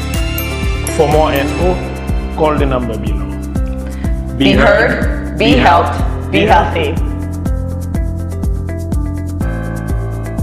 La santé c'est bagay qui pi important dans la vie. C'est aussi avec toute qualité maladie, virus, pollution qui a frappé le monde entier. Faut ou protéger tête ou avec un produit qui relève Imorim. Produit ça, li bon pour monde qui fait cancer, quel que soit cancer là. Pour combattre side effect chimiothérapie ou fait chimo craser corps, produit ça bon pour vous. Produit ça tout et des monde qui souffrent avec diabète. Produit ça sont anti-inflammatoires ou antioxydants, li corrige immune système ou gens pour pas prendre coronavirus. Attention, virus COVID-19 là dehors, la frappé en pile monde avec produit ça, Imorim ou à protéger tête. Un autre produit c'est Hangsamdan, li bon pour moun qui fatigué, li fait sang veine nous circuler pi bien et puis pour messieurs, li mettez au jam. Garçon qui pas capable bon performance sexuelle, problème nous fini avec produit ça. Hangsamdan. Un autre produit important pour santé nous c'est Sor Palmetto. Produit ça très bon pour prévention contre cancer prostate, infection urinaire, inflammation, li edo, pas perdre du cheveu. Messieurs dames qui perdent du cheveu, produit ça Sor Palmetto, li bon pour nous. Bon autre produit qui bon pour nous toujours, li relè Purity. C'est un thé spécial qui élimine toxines dans le corps. Li bon en pile pour digestion, li réduit stress, li faut dormir bien contre bébé. Li edo perd du poids et puis li permet tout rester jeune. Pour plus d'informations, pour commander ou bien pour joindre produit ça yo, relè dans 917 717 95 47 917 717 95 47. Protéger la santé,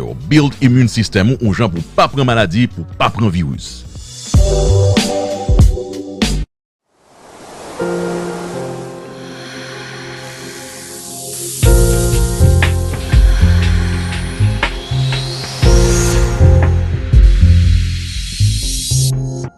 Available at la parfumerie de Barbara. Call right now to place your order. 516-805-2318.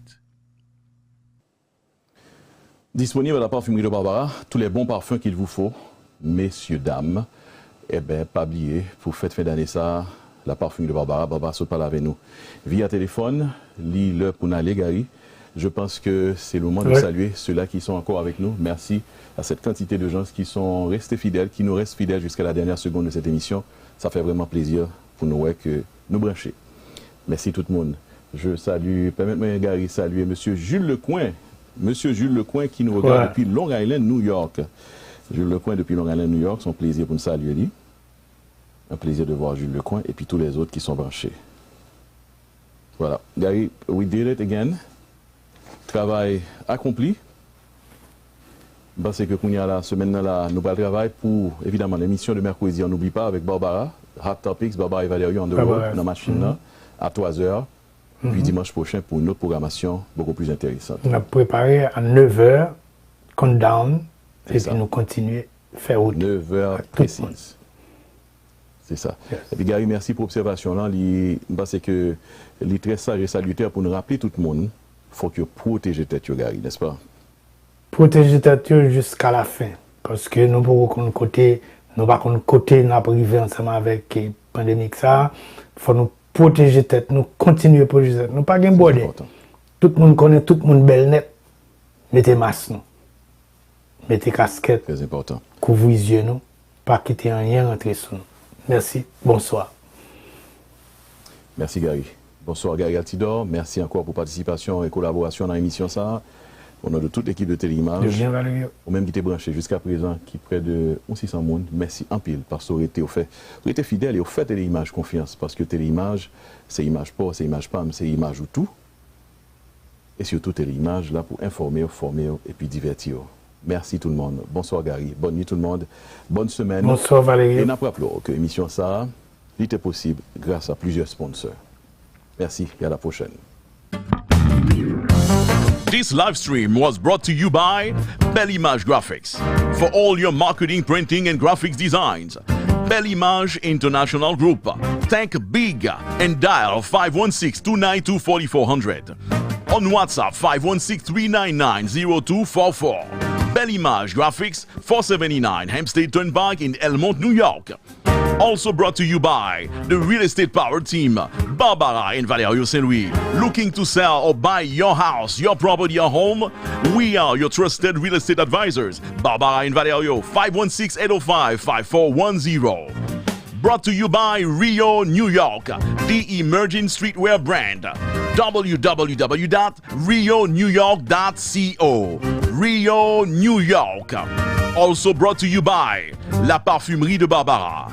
For all your exotic French perfumes, cosmetics, beauty, and hair products from France and Europe, La Parfumerie de Barbara, located at 1935 Grant Avenue in Baldwin, Long Island, 516-805-2318. We ship all over the U.S. This show was brought to you by those sponsors. See you next Sunday at 9 p.m. for another live stream.